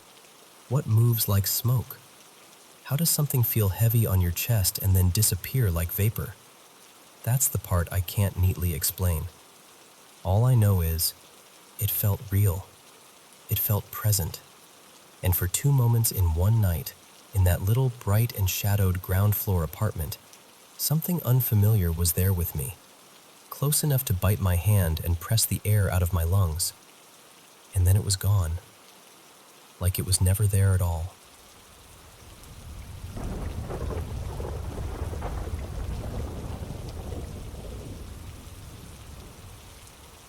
So, I've never been the kind of person who's like, yep, ghosts are real, case closed. I've always been pretty practical. But I'll admit, when you hear enough weird stories from other people, you stop rolling your eyes quite as hard, you know? Anyway, this happened over Christmas. My husband, Caleb, our little one, Poppy, and I flew down to stay with his parents for the holidays. They've got this older house, and we were sleeping upstairs in a room that doesn't have air conditioning. It gets so warm at night that we basically survive off a rattly fan and whatever breeze we can steal through an open window. Poppy is an amazing sleeper, like suspiciously amazing. She sleeps in a little travel cot at the end of our bed and usually gives us a solid 12 hours without making a sound. But that night, around maybe 4:15 in the morning, she suddenly let out this cry. And the thing is, it wasn't a sad cry. Not hungry, not scared. It was more like annoyed. Like someone had interrupted her mid-dream and she was complaining about it. So I grabbed my phone, flicked on the flashlight, and walked over to check on her. She was asleep, face down on her tummy, totally still. Normally, she sleeps with her little bottom up in the air, so seeing her flat like that made me pause. I figured maybe she'd had a brief night terror or shifted weirdly in a deep sleep. So far, nothing spooky. Just parenting stuff. I climbed back into bed, turned off my flashlight, and started to drift off again. And that's when I felt it. Movement, right at the end of the bed. Not like a tiny shake, like the mattress dipped, the way it does when someone climbs up or puts their weight down. And at that exact moment, Poppy cried again. I sat bolt upright, heart instantly racing, because my first thought was, oh my God, she's out of the cot. She's on the bed. How did she even... I turned the flashlight on so fast I practically blinded myself, and I went straight back over to her. She was still in the travel cot, still asleep, not even stirring. And I remember standing there in the dark, staring, trying to make my brain settle down, like, okay, fine, must have imagined it, must be half asleep, must be something. I got back into bed, told myself I was being ridiculous, and tried to relax. A minute or two later, I felt the movement again.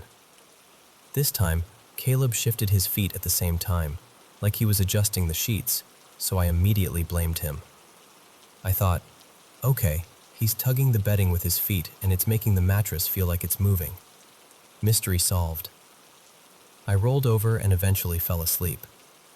Then morning hits. Around 6, Poppy wakes up the way she always does. No crying, just babbling to herself, going, Mama, Dada, Mama, Dada, like she's giving a little speech to the ceiling. And then, the bedroom door, which was fully closed, swung open so hard it smacked the wall. Like it didn't creak open. It didn't slowly drift. It flew open. And again, my brain refused to go paranormal. I just went, wind, old house, upstairs draft, weird latch. I mean, the window was open, the house is creaky, and the doors never seem to sit right. Still, I won't lie. I got this cold little prickling feeling at the back of my neck. Later, when Caleb finally woke up, I mentioned the door thing, kind of laughing like, well, that was dramatic. And he just goes quiet for a second and says, this house feels off sometimes. That's when my stomach dropped, because, okay, I can explain away my half-asleep brain. But him too? On a different night? Same exact sensation? His mom is really into tarot, like really into it. She has shelves and shelves of decks in her room, which is right across the hall from ours. Caleb isn't into it at all, but he said he'd always heard that certain things can act like a doorway, and that maybe the house kind of collects energy. I don't know. I'm not an expert. I'm not even a believer. But we're both Catholic, and I'll be honest, I didn't feel brave in that moment. I went downstairs, grabbed the Bible, brought it back up, and set it on the bed like, okay, if there's anything weird happening, you're not doing it in here. And the wild part is, afterward, I tried searching for explanations online. People kept saying stuff like hypnagogic sensations, half-asleep muscle tricks, sleep paralysis adjacent things. But I can't fully accept that because it wasn't just me. It was Caleb too. And neither of us has ever experienced anything like it before. We're in our 30s. We've slept in hotels, old houses, new houses, apartments, everywhere. And this was the first time either of us felt something that specific. So I don't know what it was. All I know is, that night, in that warm upstairs room with the window open and the fan humming, it really did feel, just for a few seconds, like something else was there with us. And that is not a feeling I'm eager to get familiar with.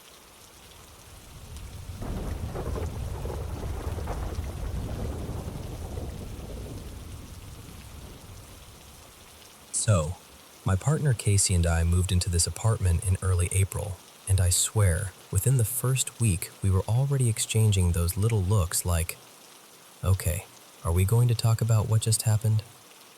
It's this small 4-unit building that used to be offices.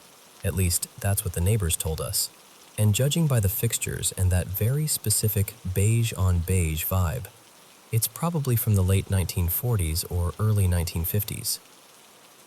We're upstairs, one of the 2 units on the second floor, and at first it was, honestly, kind of mild. Annoying, but easy to shrug off. Like, I'd catch movement out of the corner of my eye, just a flicker, a shape, and when I'd turn, nothing. Or I'd find a closet door cracked open that I know I closed. You know that feeling where you're standing there, staring at it, trying to remember if you're losing your mind or if the door is? We did the responsible thing first, checked for anything dangerous. No gas issues, no carbon monoxide leak, nothing like that. So after a while, we just accepted it as, our place is a little weird. But then, around late May, 2 buildings right next to ours got demolished. Old ones, like early last century old. And I'm not saying there's a connection, but I am saying that after that, the whole atmosphere shifted. Like something got stirred up. That's when the waking up started. We'll be dead asleep and then, bam, wide awake, heart racing. That weird cold panic where your body is acting like something's wrong before your brain can even catch up.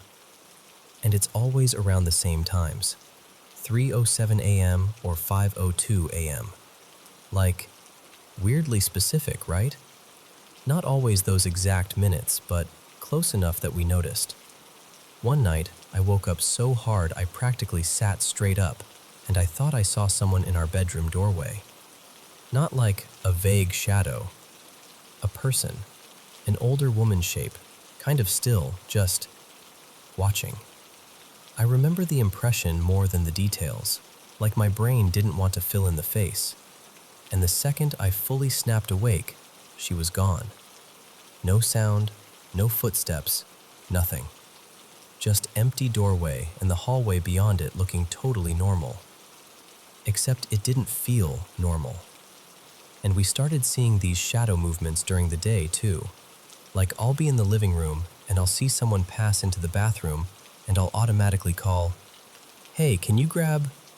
And then I'll stop because Casey is literally on the couch the whole time, not moving, looking at me like, what? Or they'll think I walked into the bedroom and come looking for me, and I'm at the kitchen sink. It happens often enough that we don't even laugh every time anymore. It's just this constant little glitch. And then, this is the part that really got to me. Things started moving. Not subtle stuff like, oh, maybe it slid. I mean, objects that should not be moving, falling in ways that make no sense. I was crouched in the kitchen one day, reaching down for something on the bottom shelf, and a travel mug, one of those chunky metal ones, just launched out of the cabinet and clipped the top of my shoulder. It wasn't perched on the edge. It wasn't wobbling. It was back inside the cabinet like it belonged there. Another time, Casey was making food and a knife slipped out of the cutlery organizer like someone nudged it. It dropped tip first and hit the counter, and if it had landed just a few inches differently, it would have hit our cat, Miso, who was, of course, right there like cats always are, supervising the kitchen. After that, we both kind of stood there in silence, and I remember Casey just quietly going, "Okay, I didn't imagine that." The night I thought I saw the woman, I turned my head, and one of the cats, Juniper, was sitting up in bed, frozen, staring straight at the doorway, and her head was moving just slightly, like she was watching something shift position in the hallway. Not looking at the door like it's a noise, looking like there was something there. And then there's this other detail. Maybe it's unrelated, but it feels hard to ignore. At the end of our block, there's an empty lot, just weeds and fencing. About 20-something years ago, 2 apartment buildings there caught fire. A bunch of people died, 8 or 9, depending on which article you believe. There's a plaque on a stone marker, really plain, like the neighborhood tried to fold the tragedy into the background and move on. And we're basically the closest building that's actually lived in. So sometimes, in the quiet moments, especially when we're both awake at 3 a.m., staring at the ceiling, listening to the building settle, I wonder if it's not even about our unit. Like maybe it's not our apartment that has the history. Maybe it's just the area. Like the ground remembers. And the landlord? He's genuinely a nice guy. Normal. Friendly. Fixes stuff fast. The kind of person you don't want to corner with. So, hey, has anyone ever seen a ghost here? Because suddenly, you're that tenant. And I don't want to be a weirdo. But also, I don't really know what to do with the fact that our home sometimes feels like it's watching us back. So we keep the lights on a little longer than we used to. We tell ourselves it's stress, or old wiring, or the building shifting. And then we wake up again at 3 a.m., and the hallway feels occupied.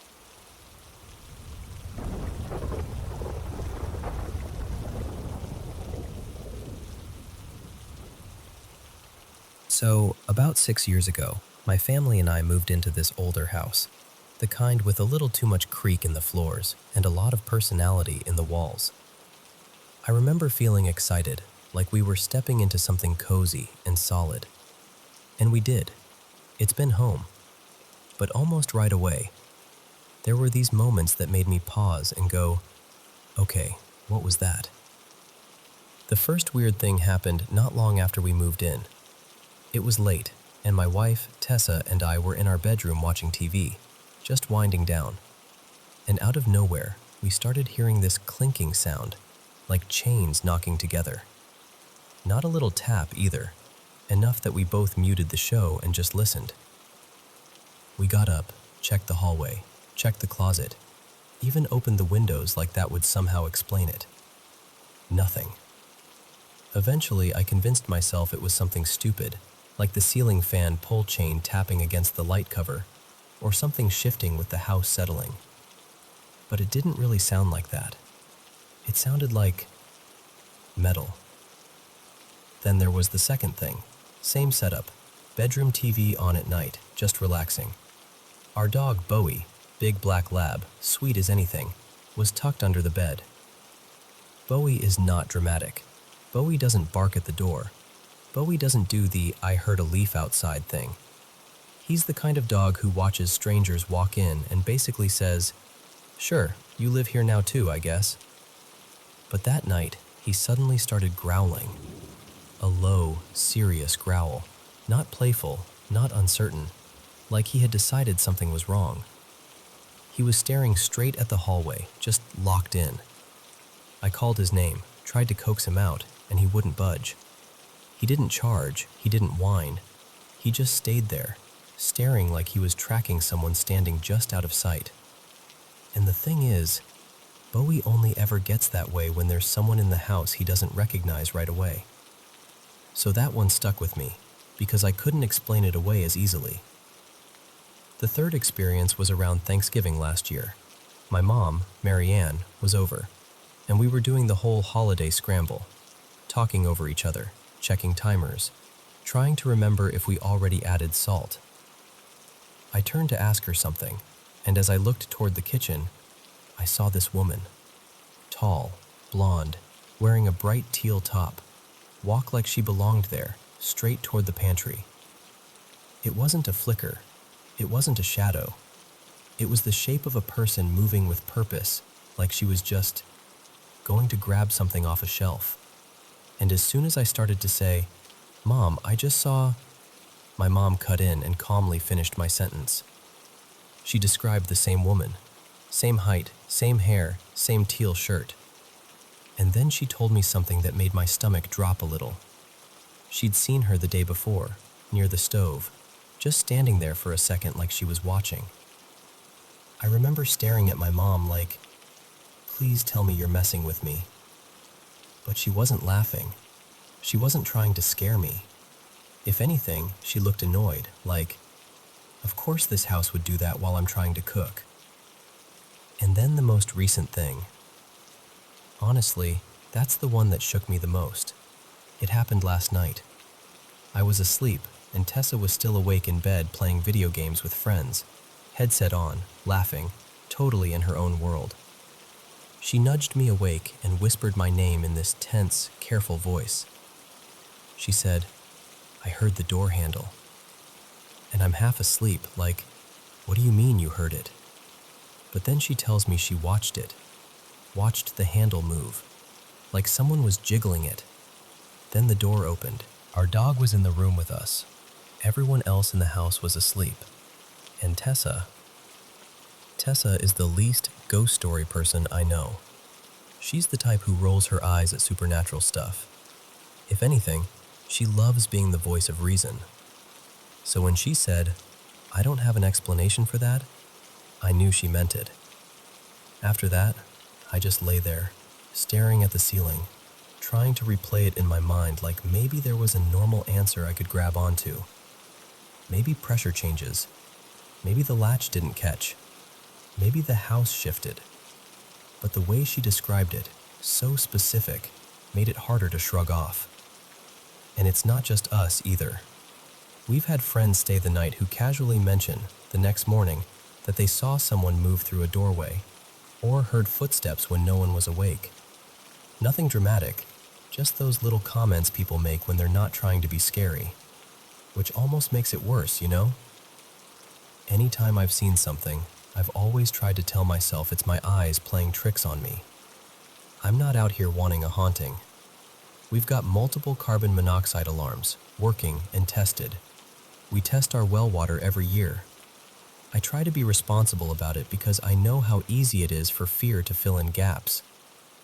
The land we're on is native tribal land, and it's pretty clear it was used by the local tribes long ago.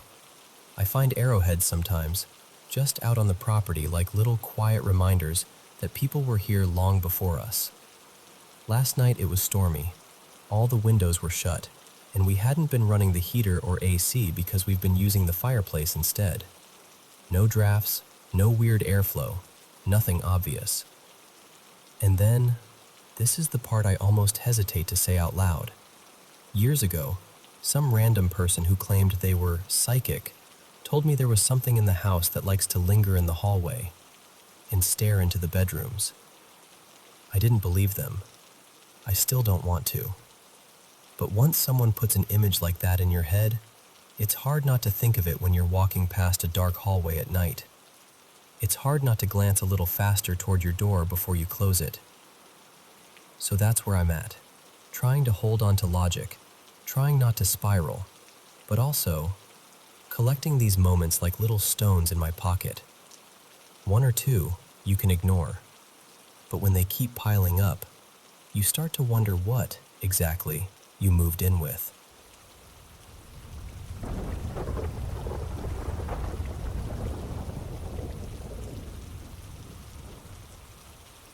Hey, so I need to tell you about the last couple of days because I swear, things have been weird.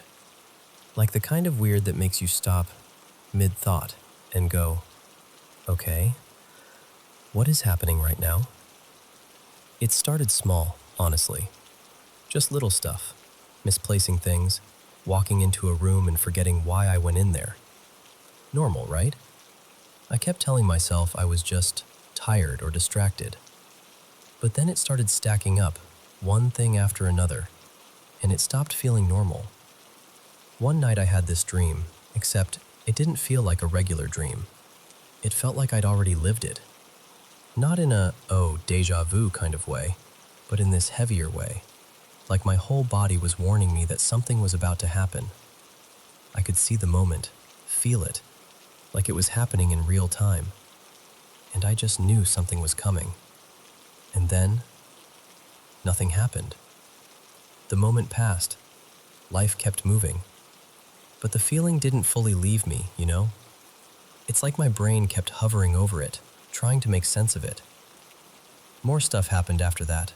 Random, unexplained things. Enough that I started questioning myself. Like, am I just spiraling? Am I noticing things too much? Because I know how it sounds when you say it out loud. But here's the thing. I've always been open-minded. I believe in God, yeah. But I also believe there's more out there than what we can explain. And I've had those little premonition moments before. Years ago, I used to get these flashes, and I'd be right about things too often. My family used to joke I was a jinx. They'd get nervous when I said, I have a bad feeling, because it felt like I was always accidentally predicting something. That stopped for a long time though, like years. I'd still get tiny snippets every now and then, but nothing intense. So when all this started again, back to back, it hit different. It wasn't just a thought. It was this full body feeling, intense. Like my chest was tight and my skin was buzzing. Like my body was reacting before my mind could catch up. By the time the 5th incident happened, maybe the 6th? I don't even know. I stopped counting because I kept trying to rationalize it. Like I'd go, okay, there's got to be a logical explanation. I wanted there to be one. And then, something personal came up in my head. My mom passed recently, and I didn't have a good relationship with her. It was complicated. Old pain, trauma, stuff that shaped me and my siblings in ways I'm still unpacking. We weren't close. Not in the way people imagine when they say mother and daughter. But I had forgiven her in my own way. I genuinely had. I'd reached this place where I could say, I hope she's at peace. I hope she's okay wherever she is.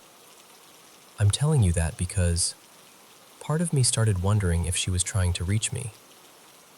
There were 2 moments in one day that felt like a straight-up glitch. Like, I'm standing there and I feel this tap on my back, clear as day. I turn around expecting it to be my kid, because who else would it be? And there's nobody. And when I look again, my son Levi, is asleep, fully asleep. And I just stood there, frozen. Because it wasn't like, oh, maybe I imagined it. It felt real. And right after that, this image of my mom just flashed in my mind out of nowhere. Like someone shoved the thought into my head. And it hit me hard, even though I thought I was past the worst of it. Then today, this part is the one that really sent me. I was in Levi's room talking about something completely random, and I glance out the window. I see what looks like a star, just a bright point in the sky. But something about it caught my attention, so I moved closer. My phone is old and cranky, but I tried zooming in anyway, and then the light moved. Not like a cloud passing or my hand shaking, like it shifted. And immediately my brain went, record right now, because nobody believes you when you say you saw something in the sky. So I started recording, and I had this sudden thought, like those people online who talk to lights in the sky, and I felt ridiculous even doing it. I was like, okay, if you can hear me, move again. And it did. It responded, like it actually listened. And Levi freaked out, like full panic. He grabbed my arm like, Mom, what is that? After a second, I stopped recording because my logical brain tried to take back control. I was like, maybe it's the camera. Maybe it's a trick of the light. Maybe I'm making this bigger than it is. But then I kept watching, and I saw these tiny flickering lights, different colors, like they were dancing around the sky. Small, quick, almost playful looking. And I know how that sounds. I know. I'm literally hearing myself as I tell you this. About 10 or 15 minutes later, I looked again, and the star was gone. Not faded, not moved behind something. Gone. Just black sky where it had been. So I recorded again, trying to show it was really gone. Like, see? It's not there. I'm not making this up. And then, out of nowhere, I see these drones. I swear, right when the drones show up, my phone starts acting even worse. It kept freezing, refusing to focus, doing that thing where the screen lags. But one of the drones came so close to the building, that I could see its shape clearly. Like, it wasn't a tiny dot anymore. It hovered almost level with our floor. And for context, we're pretty high up. 6th floor in an apartment building, and there are only a couple floors above us. So this thing was basically at eye level. It passed between our building and the one across from us, like it was just casually sliding through the space, and Levi was terrified. He kept saying, "Why is it so close? Why is it right here?" And I just stood there trying to force my brain into logic mode, trying to tell myself, it's just drones, it's just lights, it's just stress, it's grief, it's coincidence. But the problem is, it's not just one thing. It's everything stacked on everything. The dream, the feeling, the taps, the sudden thoughts of my mom, the lights, the movement, the sky going empty, the drones right after. And I'm not saying I know what any of it means. I don't. I'm just saying something has felt off in a way I can't explain, and it's been happening too fast, too close together, for me to shrug it off anymore. There's more, honestly, but I won't dump it all on you. I just needed to tell someone who would actually listen and not immediately laugh or brush it off, because I'm still sitting here like, what if something or someone is trying to get my attention?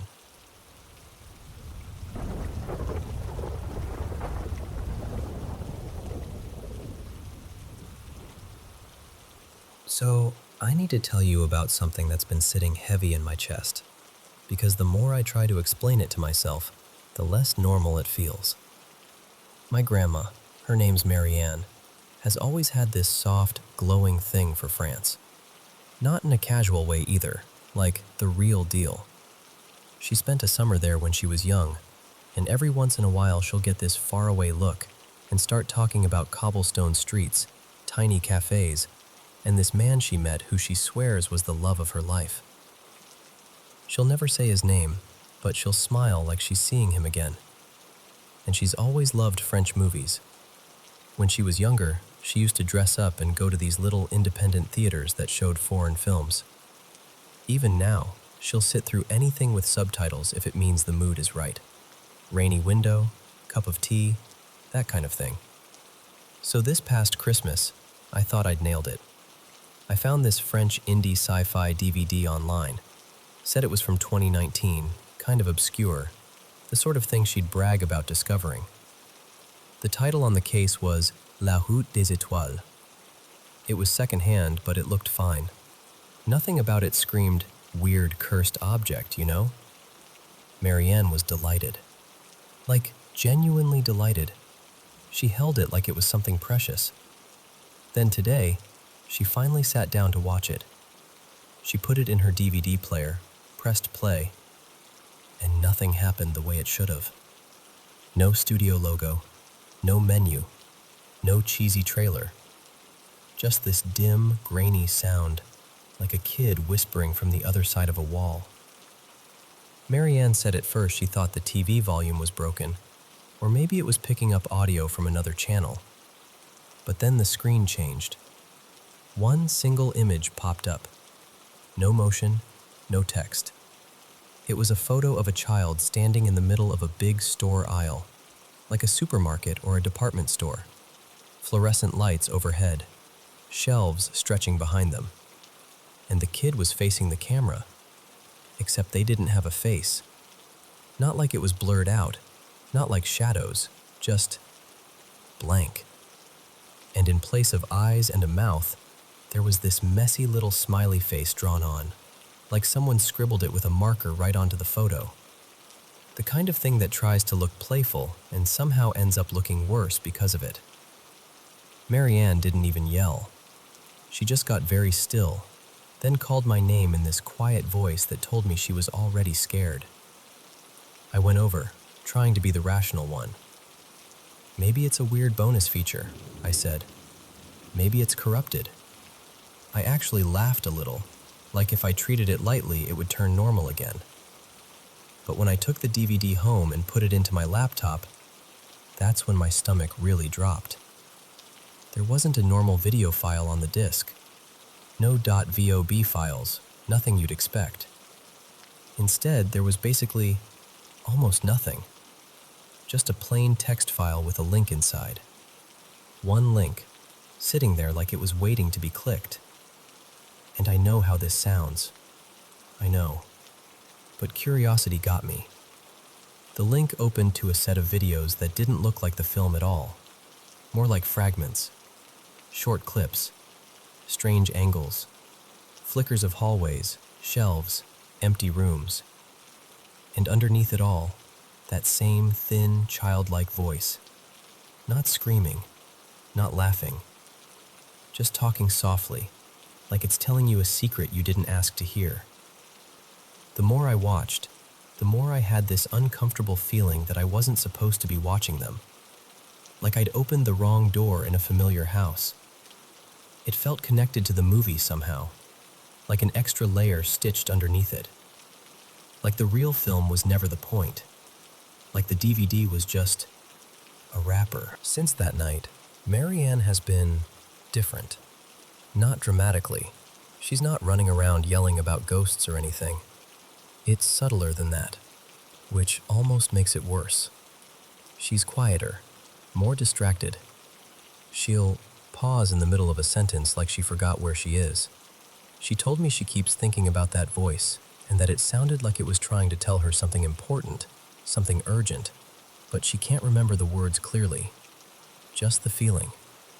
And she keeps saying, this isn't just a prank. I keep trying to talk myself down.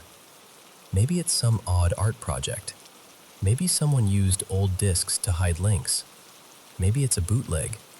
Maybe the seller swapped something by accident. There are 100 explanations that should make me feel better. But when I picture that photo again, the child standing alone under those harsh lights with that crude smiley face where their features should be, I get that same chill all over. So now I'm sitting here wondering what I'm supposed to do next.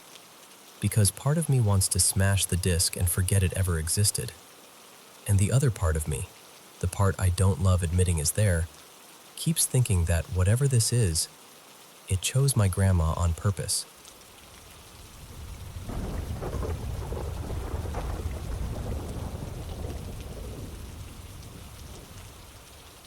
So, I've got this long, weird history of creepy stuff happening around me. And it always feels like it's aimed at me specifically. Little things happen all the time, too. Faint knocks, random thuds like something dropped, that, did I just hear footsteps, feeling. But I'm only going to tell you the biggest moments, because otherwise we'd be here all day. Lately, I've landed on 2 possible explanations, and neither one makes me feel great. Either something paranormal is real, or there's been someone hiding in our home.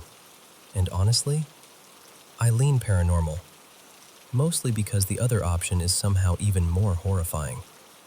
It really started after we moved into this house in Coventry, well, near Coventry, in a quiet neighborhood that looks completely normal in the daytime.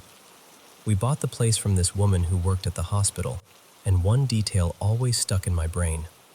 They'd started renovating the attic, and then just stopped, like mid-project. Left it half done, and I remember thinking, who does that?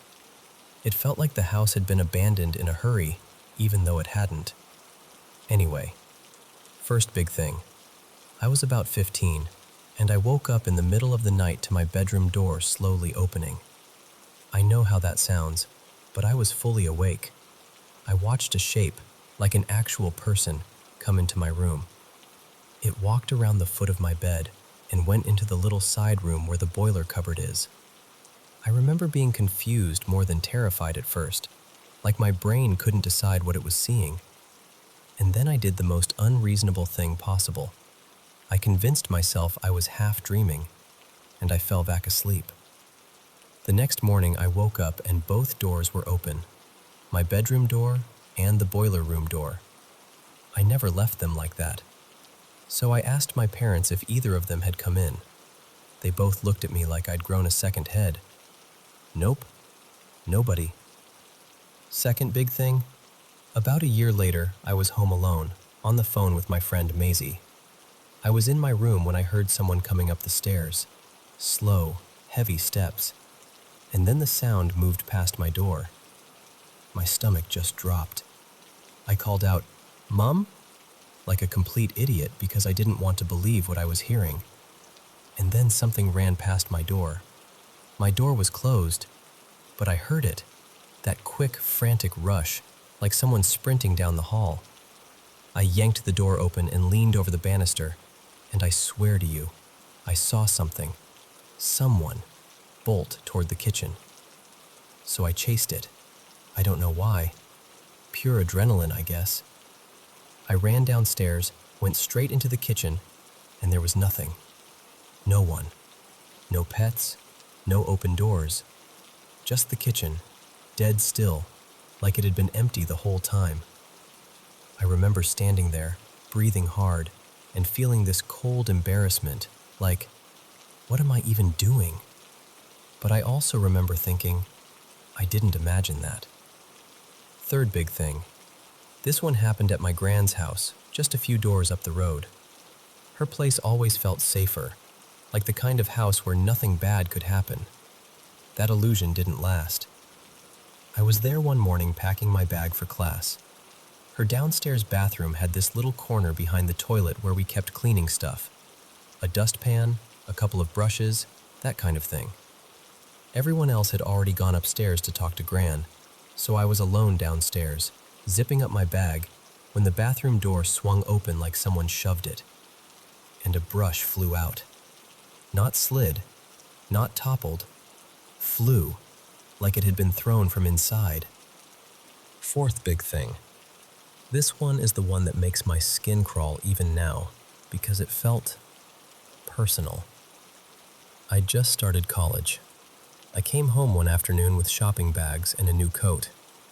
We were all in the living room, my mom, my granddad, and my little brother, and somehow we got onto the topic of my uncle who'd passed away. His ashes were still in the house, and my family was joking around like, "All right then, if you want to be scattered at the football ground, give us a sign." It was one of those moments where everyone laughs, and then it goes quiet for half a second. I went into the hallway to try on the coat. I put it on, checked the fit, and walked back into the living room to show everyone. And right then, from the kitchen, there was this loud, violent smash. I shouted upstairs at my granddad at first, thinking maybe he'd knocked something over, except he was standing right there in the living room with us. He even snapped back like, "What was that?" at the same time I asked. We all rushed into the kitchen and found the fruit bowl shattered on the floor. But here's the part that freaks me out. It hadn't just fallen off the table. It was far from the table, like it had been launched across the room. And the bowl had been sitting in the center of this big, heavy table, nowhere near an edge. It didn't make sense. It still doesn't. Fifth big thing. This one is more recent, just a couple weeks ago. It was around 5 a.m., pitch black, and my mom's car alarm suddenly went off. We'd had that car for years, and I don't think we'd ever heard the alarm once. I ran into her room, half panicked, ready to help her turn it off before we woke up the whole street. She was already moving, halfway down the stairs. I looked out the front window, and we've got this stupid little Christmas doorstep mat that plays music when you step on it. We'd forgotten to put it away. Mom goes, the doorstep's going off, and as she said it, the car alarm blared again. There was only a short pause between the alarms, like 10 seconds, then it screamed again. I couldn't see anyone outside. No shadow, no movement, nothing. So I signaled to my mom that it looked safe enough to check. She went out, and the driver's side door had been pried open. We called the police, but we told them not to send anyone urgently because whoever it was had clearly gone. Later that day, around mid-afternoon, my mom went to the neighbors to ask for their CCTV footage. Their camera covers our drive. And the footage showed basically nothing. No person, no car pulling up, no figure in a hoodie. Nothing except the car lights flashing from the alarm. That's the one that still messes with me, because I don't know what to believe. Break-in? Glitch? Something else? I can't pin it down, and that makes it worse. And on top of all that, there's the ongoing stuff. I catch these weird little orbs in videos sometimes, like bright floating dots that aren't there in real life. I get random handprints on my bedroom wall.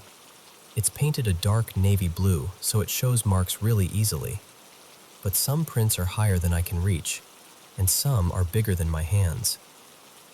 And I'll see faces in steamed-up glass, like in mirrors or windows, like something's trying to form a shape for just a second before it fades.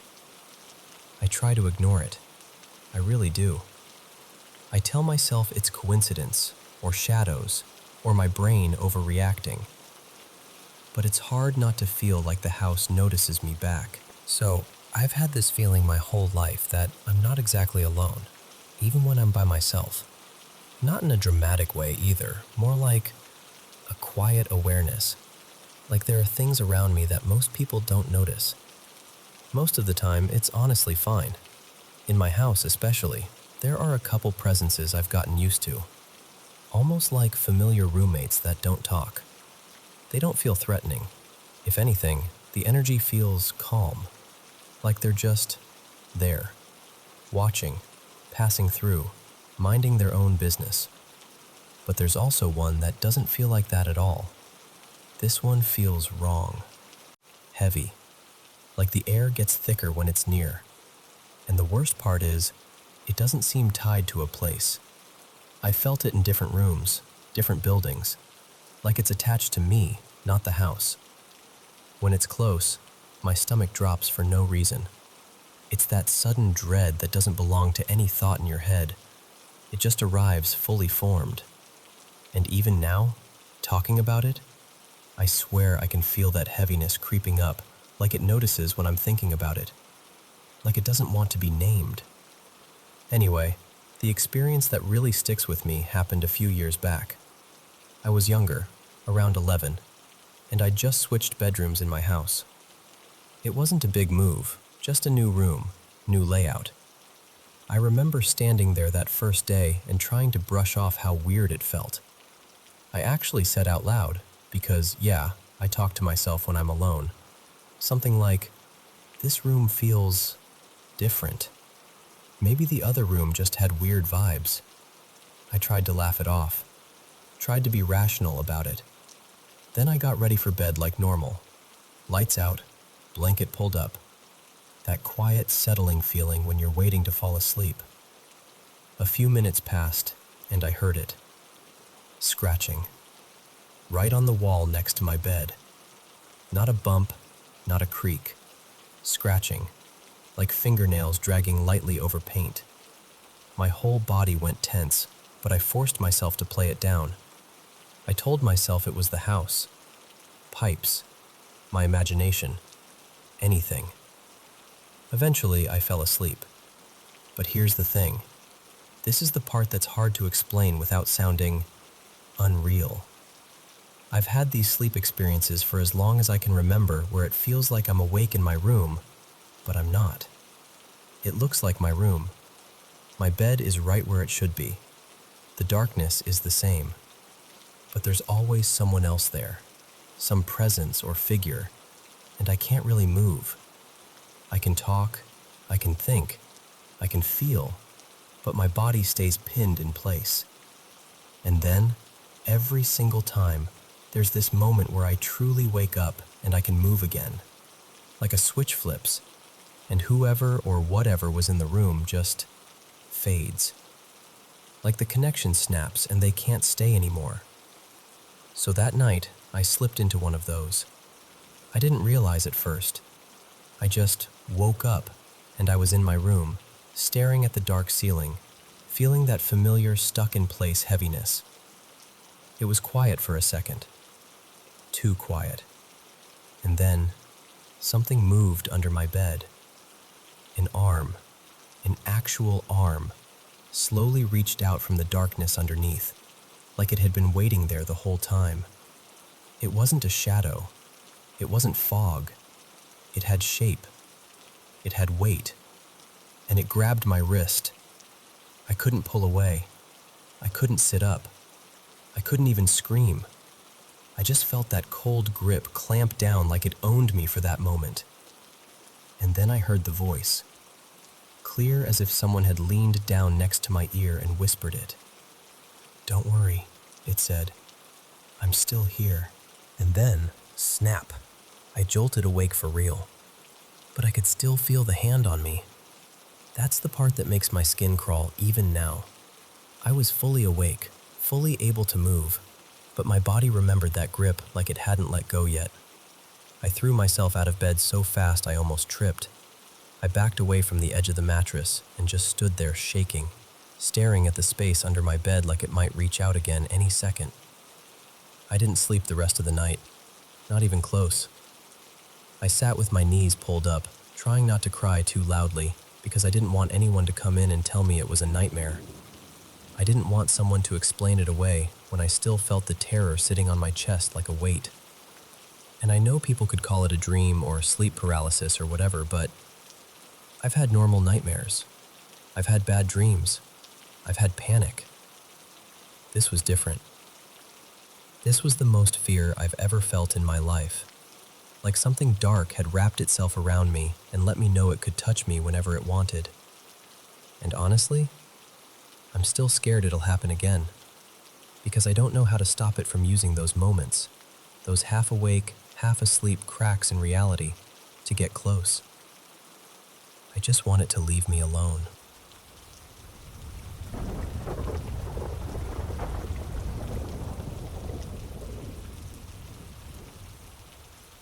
Okay, so I need to tell you something that still makes me feel a little silly saying out loud, because I'm not the ghosts are real type. I'm usually the there's a logical explanation, calm down type. But this kept happening, and it got under my skin in a way I can't really shake. This was a few days before Christmas, like maybe 10 days out. I just finally crawled out of a nasty flu, and I was still in that weak, foggy stage where your body feels fine enough, but your brain is lagging behind. You know that kind of tired where you're awake, technically, but everything feels softened around the edges. So my bedroom setup matters here. My bed sits along the right wall, and if I'm lying down, I can see my door off to the left. Like, not straight ahead, but absolutely in my line of sight. On the back of the door, I've got this hook rack where I hang my everyday stuff. Totes, jackets, scarves, that kind of thing. And a couple days before all this started, my friend Layla gave me this oversized coat to list online. It was one of those heavy, structured ones.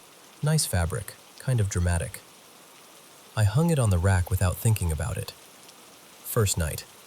I go to bed early because I'm still recovering. I'm drifting off, like that exact moment where you're about to disappear into sleep and you can't really track your thoughts anymore. And then, thunk. Something hits the floor. It jars me awake in that half-awake way, where you're not fully alert, but your body moves anyway. I sit up, squint through the dim light from the street lamp outside, and I see the coat on the ground near the door. Just there, like it slipped off. So I shuffle over, hang it back up, and climb into bed. No fear, no drama, I'm too sleepy to even question it. Second night, I stay up later. Around midnight, maybe a little after. I'm not as exhausted, but I'm still running on that recovery energy where sleep feels like it could swallow you whole. I'm falling asleep again. Same exact moment. Thunk. I swear to you, it was like a replay. Same sound, same timing, same weird jolt through my chest. I just lay there blinking for a second like, did that just happen again? But then the tiredness wins. I get up, put the coat back, and tell myself it's nothing. Third night is when it changed. Because third night, I wasn't sick tired. I wasn't delirious. I was just normal tired. Regular end-of-day, brain winding down tired. And once again, I'm slipping under. That warm, floaty edge of sleep. Thunk. And this time, it hit me like cold water. Not the sound itself, the pattern. I sat up and felt this weird sensation, like my body recognized the scene before my brain did. Like, oh, we're doing this again. And I know how ridiculous that sounds, but it honestly felt like time was stuttering, like the night was stuck on a tiny loop. The next morning, I checked everything like a person trying desperately to prove they're not losing it. I tugged on the coat. I shook the hooks a little. I pushed on the rack. I even switched which hook it was on. The rack didn't wiggle. The coat didn't slide. It felt secure, normal. So that evening, before bed, I stood there and tested it again, pulled it gently, repositioned it, made sure the sleeves weren't dragging on something weird, made sure nothing else was half hanging. It looked perfect. And I remember thinking, half joking, all right, if it happens again, then I'm officially going to start getting freaked out. I'm sure you can guess what happened. That same night, right as I was about to fall asleep, thunk. The coat on the floor. Not once in a while. Not, oh, that happened again a few nights later. No, every night, for almost a week. Always at the same point in the night, right when I was fading out. Always the same sound. And this is the part that really messes with me. Every single time I reacted the same way. I'd wake up. I'd sit there in a fog. I'd get up like a sleepwalker. I'd hang it back up. I'd go back to bed. Even on nights when I told myself, if it falls, leave it. Just leave it on the floor. Prove you're in control. I still got up, like my body had memorized the script. And in my memory, it's all the same scene copied and pasted. The dim light, my blurred vision, the heavy shape on the floor by the door, my hand reaching for it, the little metal click of the hook. It's eerie, not because it's violent or threatening, but because it's so repetitive it starts to feel unreal. Then I went to my grandparents' place for Christmas, and of course, nothing happened there. Different room, different bed, no coat on a door rack. Totally normal nights. But now I haven't gone back yet, and I'm honestly dreading it. Not because I truly think something evil is waiting for me. Please, I'm not trying to summon that energy. But because I don't like the idea of lying down in that room and waiting for the same moment to happen again. And the worst part is how it made me question myself. Like, did I hallucinate? Am I exaggerating? Was I just in some weird half-sleep state that made it feel identical every time? I don't know. I just know I started feeling nervous about falling asleep, which is such a horrible feeling because sleep is supposed to be the safe part of your day. So, that's it. That's the story. If you have a theory that isn't a demon is trying to murder you, I am genuinely begging you to share it. Because I want a normal explanation so badly. I want to go back to my apartment and sleep like a regular person again.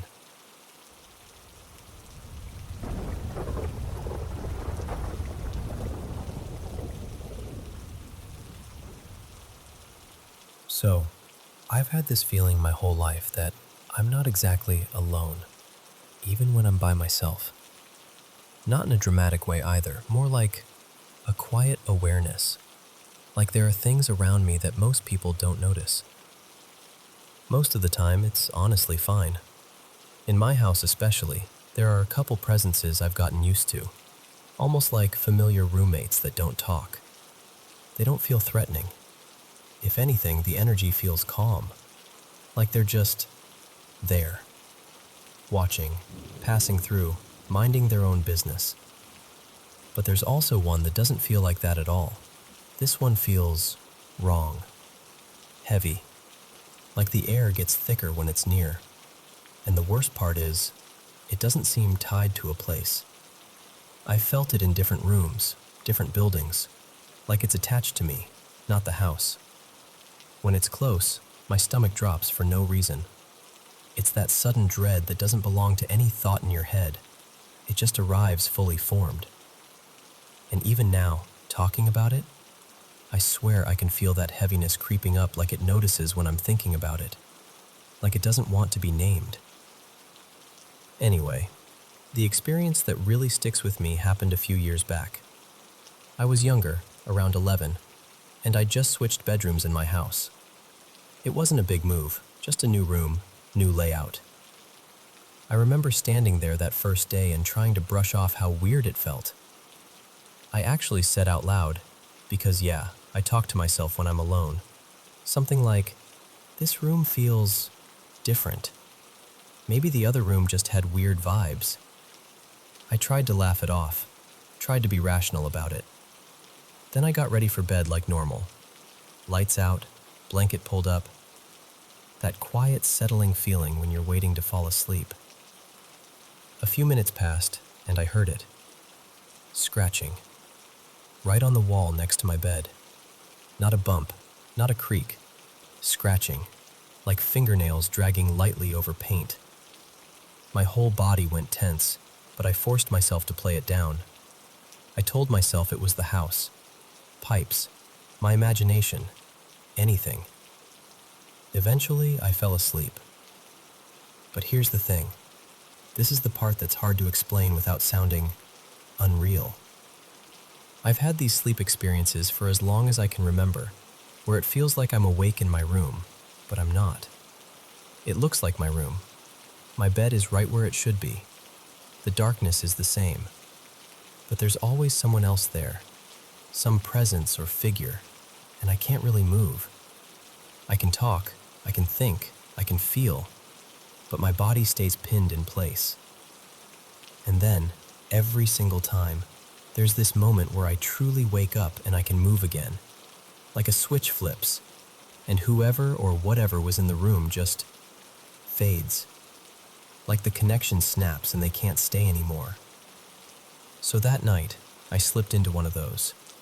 I didn't realize it first. I just woke up and I was in my room, staring at the dark ceiling, feeling that familiar stuck-in-place heaviness. It was quiet for a second. Too quiet. And then, something moved under my bed. An arm, an actual arm, slowly reached out from the darkness underneath, like it had been waiting there the whole time. It wasn't a shadow. It wasn't fog. It had shape. It had weight. And it grabbed my wrist. I couldn't pull away. I couldn't sit up. I couldn't even scream. I just felt that cold grip clamp down like it owned me for that moment. And then I heard the voice, clear as if someone had leaned down next to my ear and whispered it. "Don't worry," it said. "I'm still here." And then, snap. I jolted awake for real, but I could still feel the hand on me. That's the part that makes my skin crawl even now. I was fully awake, fully able to move, but my body remembered that grip like it hadn't let go yet. I threw myself out of bed so fast I almost tripped. I backed away from the edge of the mattress and just stood there, shaking, staring at the space under my bed like it might reach out again any second. I didn't sleep the rest of the night, not even close. I sat with my knees pulled up, trying not to cry too loudly, because I didn't want anyone to come in and tell me it was a nightmare. I didn't want someone to explain it away when I still felt the terror sitting on my chest like a weight. And I know people could call it a dream or sleep paralysis or whatever, but I've had normal nightmares. I've had bad dreams. I've had panic. This was different. This was the most fear I've ever felt in my life, like something dark had wrapped itself around me and let me know it could touch me whenever it wanted. And honestly, I'm still scared it'll happen again, because I don't know how to stop it from using those moments, those half-awake, half-asleep cracks in reality to get close. I just want it to leave me alone.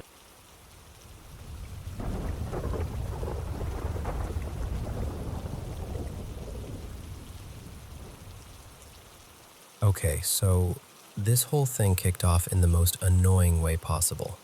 My cat Miso waking me up by licking my face like I'm a salt lamp. It's late, I'm half asleep, and I'm thinking, fine, he wants out.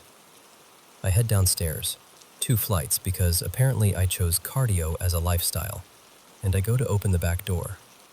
And that's when we both see it. Down at the bottom of the garden, by the gate, there's this figure. And the garden is already dark, but this thing is darker than the dark. Like a cutout.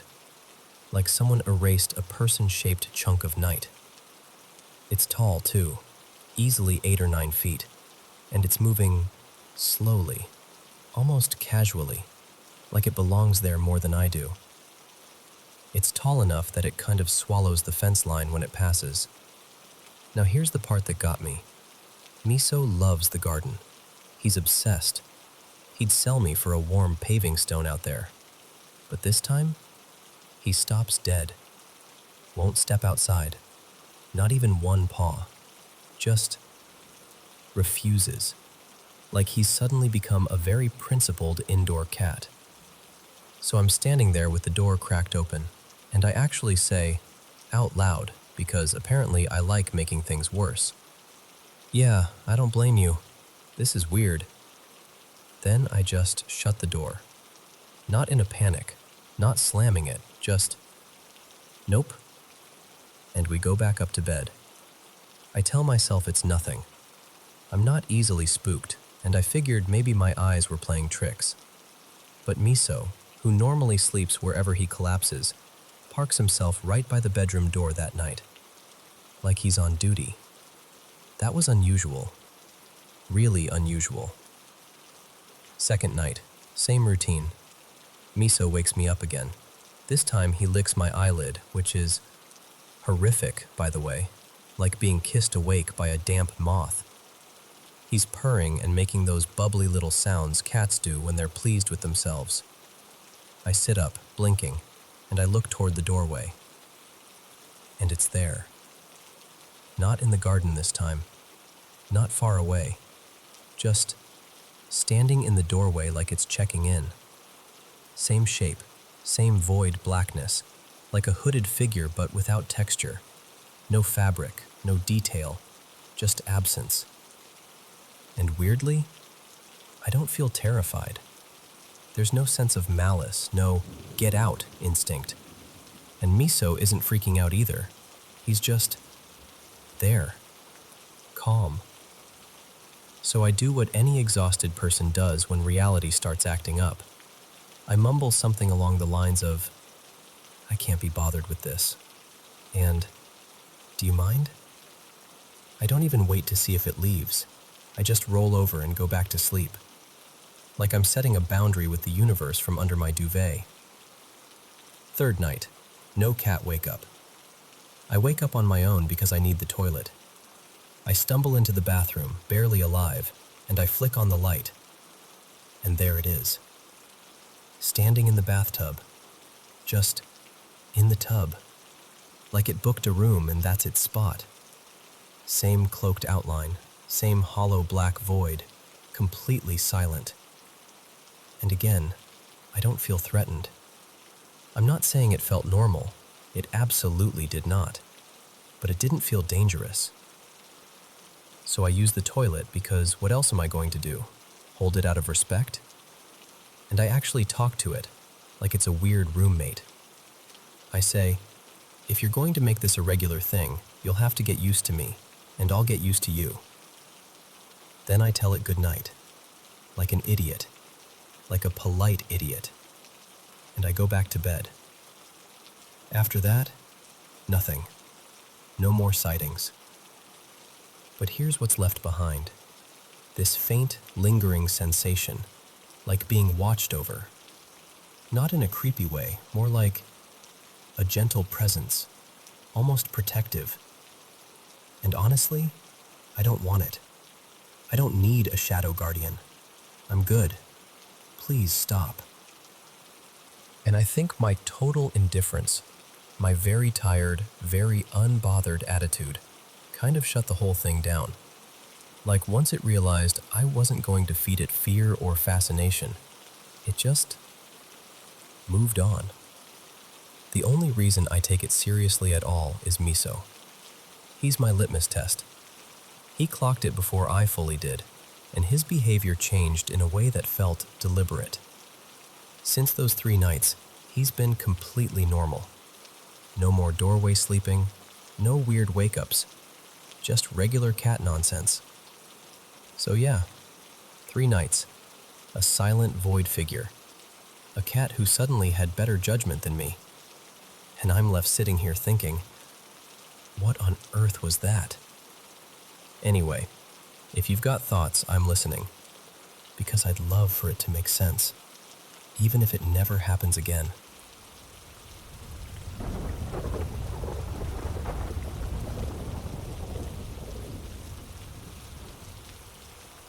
You know how sometimes life feels a little too neatly stitched together? Like, I'll be going about a totally normal day, watching something, hearing a random phrase, having an ordinary conversation, and then, not long after, that same idea shows up again somewhere completely unrelated. Not in a déjà vu way, more like an echo, a callback I didn't ask for. I don't even know what to call it. Some people would say synchronicity. Others would shrug and go, coincidence. Your brain is just pattern hunting. And honestly, maybe. I'm not trying to prove anything cosmic. It just happens so suddenly and so cleanly that it throws me off every time. I've tried bringing it up to a couple people I trust, my friend Mara, for example, and she just laughed and told me my mind is basically a highlight reel machine. And that's fair. If you haven't felt it, it probably sounds like I'm making a big deal out of nothing. But there's this one book that's always stuck with me, The Roots of Coincidence by Arthur Koestler. He talks about a guy named Lucas Kamler. Well, in the book he's called something like that, who seemed to notice the same kind of repeating clusters of events. And there's this part where the idea is basically, what if the recurrence of similar things in close time and space isn't just noise? What if it happens often enough that it messes with what we even mean by coincidence? I'm not quoting it perfectly, but the feeling of it is, at a certain point, coincidence stops being a satisfying explanation, because it starts showing up like a rule instead of an exception. And that's the thing. With me, it's usually not a big dramatic event. It's smaller than that. It's a word, a phrase, a concept, something oddly specific that bridges 2 moments that shouldn't have any bridge at all. And it happens within a day, maybe 2. Here's the one that really got me recently. So, last week, I had the evening news on. I wasn't even fully paying attention, just half watching the way people do. And then a segment comes on about the Pope inaugurating the 2025 Jubilee of Hope. That word hit my ears, Jubilee, and I remember thinking, you don't hear that every day. Then, the very next day, maybe not even 24 hours later, I'm playing A Plague Tale: Requiem. I'd already been in the middle of it for a few days, just slowly working through the chapters. And I get to a part where the main character, let's call her Alara, arrives on this island with her little brother, and they're talking, and suddenly she says something about the Jubilee, and I just froze. Because tell me honestly, how often does that word show up in your life? In a random news segment, and then in a dark medieval game, back to back. It's not like those two things have any connection. The Vatican and a grim story about survival and plague aren't exactly neighbors. But my brain wouldn't let it go. It latched on like, nope, that's a link, that's a thread. And the tighter the time frame is, the more intense it feels, like it's tapping me on the shoulder. Most of the time, nothing like this happens. Days go by and everything is just normal.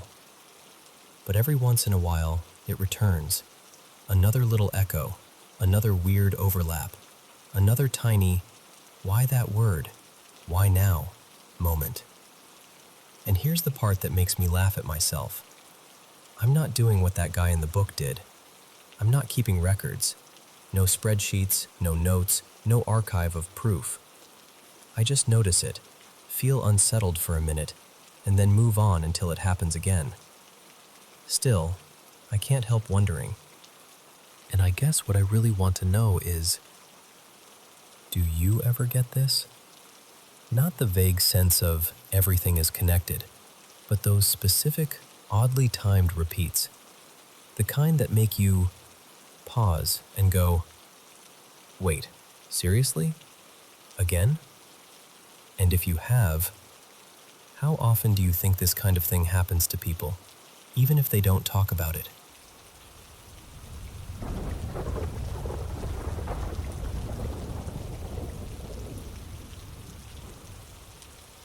So, I'm in my late 20s now, and I've lived through a lot, stuff most people only hear about on the news. Addiction in the house, violence, being around people who didn't make it. That kind of darkness was just around me for years, like background noise I couldn't turn off. And for almost a decade, it's felt like something else has been around too. I first noticed it when I had my oldest. At the time, I didn't even want to call it anything. I just knew there was a presence. It started small, almost like it was testing the waters. The TV would click on in the middle of the night. Then the second I stepped into the living room, it would shut off like it hadn't done anything. I'd hear footsteps in the hallway when everyone was asleep. Sometimes I'd wake up and the air would feel heavy, like someone was standing too close, just staring. For a long time, it stayed in that minor lane. Creepy, sure, but manageable. Like a bad roommate you try not to acknowledge. But a couple years ago, when my drug use got really ugly, and I was in relationships that were unsafe, it changed. That's when it started to feel angry. Loud. Like it wanted me to know it was there, and it was in control. We lived in this older place back then, and the basement was the worst part. I remember one night hearing a crash down there, like something big got shoved off a shelf in the laundry area. It was loud enough that my whole body went cold. I ran upstairs and slept on the couch because I wanted to be closer to my kids and my mom, like being near them would keep me safe. And then, this is the part that still makes my stomach drop. Out of the basement, clear as day, I heard a man's voice say, "I'm still waiting on you." That was in the fall of 2023. I've heard plenty of terrifying things in my life, but that one, it settled into me. Things spiraled after that. My kids went to live with my uncle for a while because I wasn't okay, and I'm not going to pretend I was. I let the wrong people into my home because I wanted to keep disappearing into that life. I'm not proud of any of it, but I'm also not that person anymore. I'm 10 months clean now, and I mean that with my whole chest. Back then, though, the energy in that house got so dark it felt contaminated. And the thing, him, got worse. I started calling him Mason, just to have a name to throw at it instead of feeling powerless. Anyone who came over wouldn't go near the basement. They'd stand at the top of the stairs like the air itself was warning them. Sometimes I'd hear heavy breathing right outside my bedroom door. Slow, deliberate. and I had this thick blanket hanging in the doorway because I didn't even like having the door open. I'd lie there listening, heart pounding, and finally I'd rip the blanket aside, ready to snap at whoever was messing with me. No one would be there. We tried to smudge at one point, traditional, the way my family taught me. I'm indigenous, and that matters in how we do things, what we believe, what we don't do. And smudging while there's active drug use? That's a hard no in our culture. It isn't just bad vibes, it's disrespectful. And honestly, it felt like it made him angrier. Like I'd thrown something sacred into a mess and he wanted to punish me for it. But Mason? Mason followed. He's not as violent now, not like the basement days. But he's still around, and now he plays these weird little games. He mimics my partner constantly. I'll hear my name, in my partner's voice from the other room. Or I'll hear footsteps on the stairs like someone's coming down to talk to me. So I look up, and the stairwell is empty. When my kids are away visiting their dad, I sometimes hear a little girl in the middle room, soft laughing, then crying, like it's switching back and forth. The first time I heard it, I told myself it was pipes, or the house settling, or my brain being tired. But then a friend stayed over once and froze mid-sentence and went, do you have a kid here right now? No, I didn't. So now I'm firm about it. I don't beg. I don't negotiate. I say it out loud, like I'm talking to a person standing right in front of me. You do not do that when my children are home. You do not mess with my kids. Ever. And if I'm being honest, at this point it's less terror and more exhaustion. He annoys me. He acts up more when a living man is around, like he's got something to prove. Like he's jealous of the space my partner takes up in our home. Some nights it feels like he's sulking. Other nights it feels like he's just trying to remind me, I'm still here. I've wondered what he is. In some circles, people might call him a djinn. Where I'm from in Canada, and in my community, we use different words depending on the nation and the teachings, so I'm careful with labels. I just know he feels like a man, a dark one, something that got close during the worst seasons of my life and decided it liked staying. And I don't really want advice. I'm not writing this because I think someone on the internet has the perfect answer. I just needed to say it somewhere, out loud, in my own words, while I'm standing here trying to get supper on the table, trying to be a good mom, trying to stay steady. Because I've survived a lot, and I'm still here. Even if, whatever that is still here too.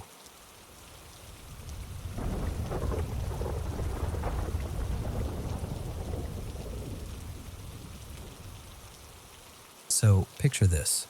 It's the mid-90s and my parents are feeling brave, and maybe a little too optimistic, when they buy this gorgeous old colonial in the hills of upstate Vermont.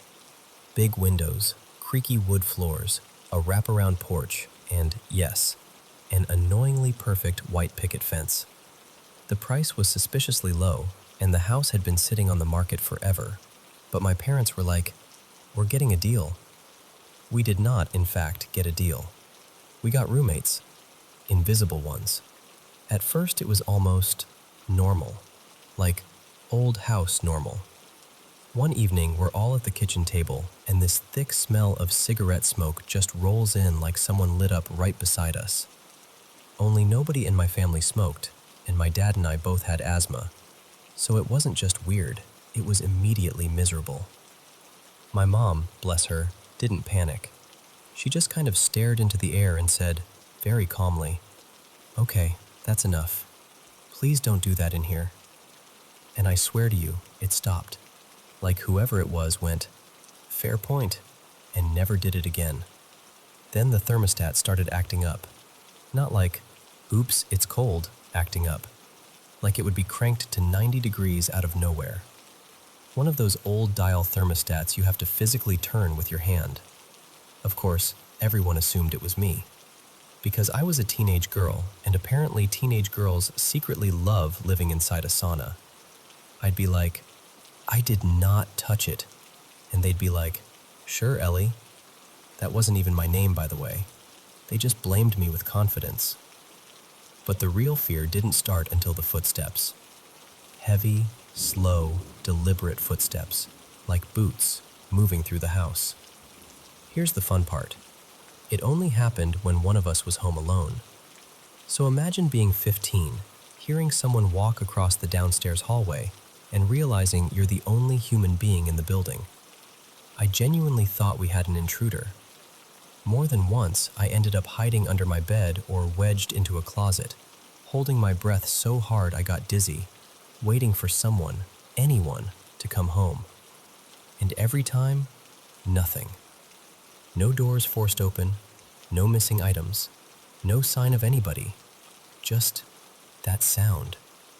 Like the house wanted me to know I wasn't alone, but also wanted to make sure I couldn't prove it. My brother, his name was Noah in this version of my life, started hearing the footsteps up in our unfinished attic. Sometimes they'd come down the hallway and stop right outside his door, like whoever it was just standing there, listening. And then our dogs got involved. We had 2 big mutts, the kind that normally think every visitor is a new best friend. Suddenly, they'd stare at empty corners and start barking. Deep, ugly barking. Growling, snarling, hackles up. Like they could see something we couldn't. Eventually, it escalated to this one awful night where one dog started whimpering and cowering like it was being cornered or hit. Nothing was touching it. Nothing we could see anyway. Noah, who was a Marine and had the patience of a man who slept through worse than ghosts, finally snapped and shouted into the air, full volume, no filter, basically telling whatever was in the house to leave the dog alone. And after that, the dog stopped doing it. Immediately. Like the whole thing had been waiting for someone to set a boundary. There were certain rooms that felt wrong. You know how you can walk into a place and the temperature is the same, the lighting is the same, everything looks normal, and yet your body goes, nope? For me, it was the basement, the dining room, and this central hallway that connected everything. It felt like being watched by something furious, something that wanted to push me out of my own home. I'd speed walk through those areas, never linger, always avoiding eye contact with nothing, and my stomach dropped. Because I hadn't told him. I hadn't even admitted it out loud to myself. But yeah, he felt it too. That angry presence wasn't imaginary. It was consistent, like it had a favorite spot and a bad attitude. When we had sleepovers, friends would swear something messed with them while they slept downstairs, tugging at blankets, whispering, sudden panic out of nowhere. One friend woke up sobbing and refused to go back in the basement. Another said she felt someone lean over her like they were breathing just above her face. And the worst part was how matter-of-fact it all became. Like, oh yeah, that happens. I had my own moment that still makes my skin prickle. I was in the living room, looking out the front window, and I saw a middle-aged man walk up the front steps. Clear as day. He reached for the doorknob, opened the front door, and then he just vanished. Like he dissolved. Not walked out of sight, not maybe I blinked. He was there, and then he wasn't, 5 feet in front of me. I remember standing frozen, hand half raised, thinking, if I scream, will anyone believe me? Another time, Noah was home with his tutor, this sweet woman named Marisol, and they heard a woman screaming upstairs. Not a creak, not a bump, a full, terrified scream. They ran up, checked every room. Nothing. No TV on, no neighbors, no explanation. And the lights. Oh my God, the lights. I used to blame wiring because old houses are weird, right?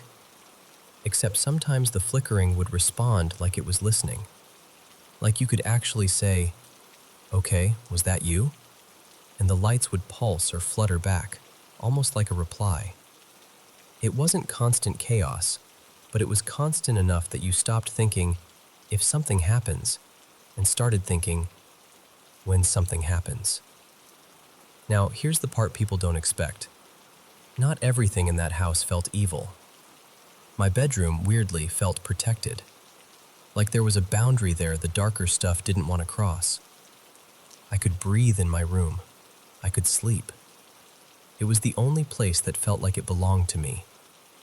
And a few times, this is hard to explain without sounding like I'm making it up, I saw these soft, glowing orbs. Not like dust in sunlight, like actual points of light moving with intention. Once I woke up and the whole room felt full, warm, like a presence that was gentle and steady, almost comforting. Another time I saw what I can only describe as an angelic shape, more like a feeling than a face, but unmistakably protective. Those moments changed me. They made the whole situation feel more complicated than haunted house equals bad. It was like the house was a crossroads, and not everyone passing through was there to hurt us. Noah, though, he got the worst of it. He dealt with horrible sleep paralysis, waking up locked in his body, feeling something press down on his chest, hearing things, sensing something right beside him. And he wasn't the type to dramatize. If he said something was happening, it was happening. My parents owned that house for almost 20 years before they finally sold it. By then, I think we were all just tired.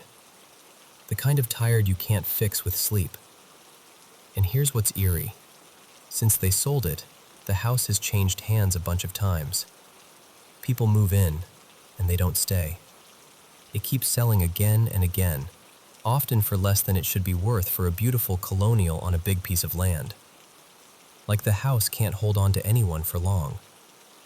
Living there wasn't always miserable, but it wasn't exactly peaceful either. It taught me things I never asked to learn.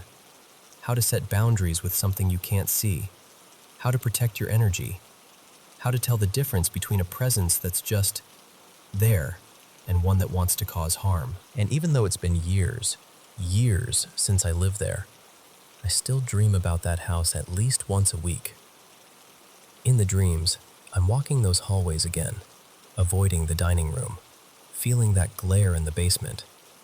Part of me honestly believes the place was some kind of doorway, like a thin spot, a portal, whatever you want to call it, where things could slip through. Some of them kind, some of them angry, and all of them very, very real.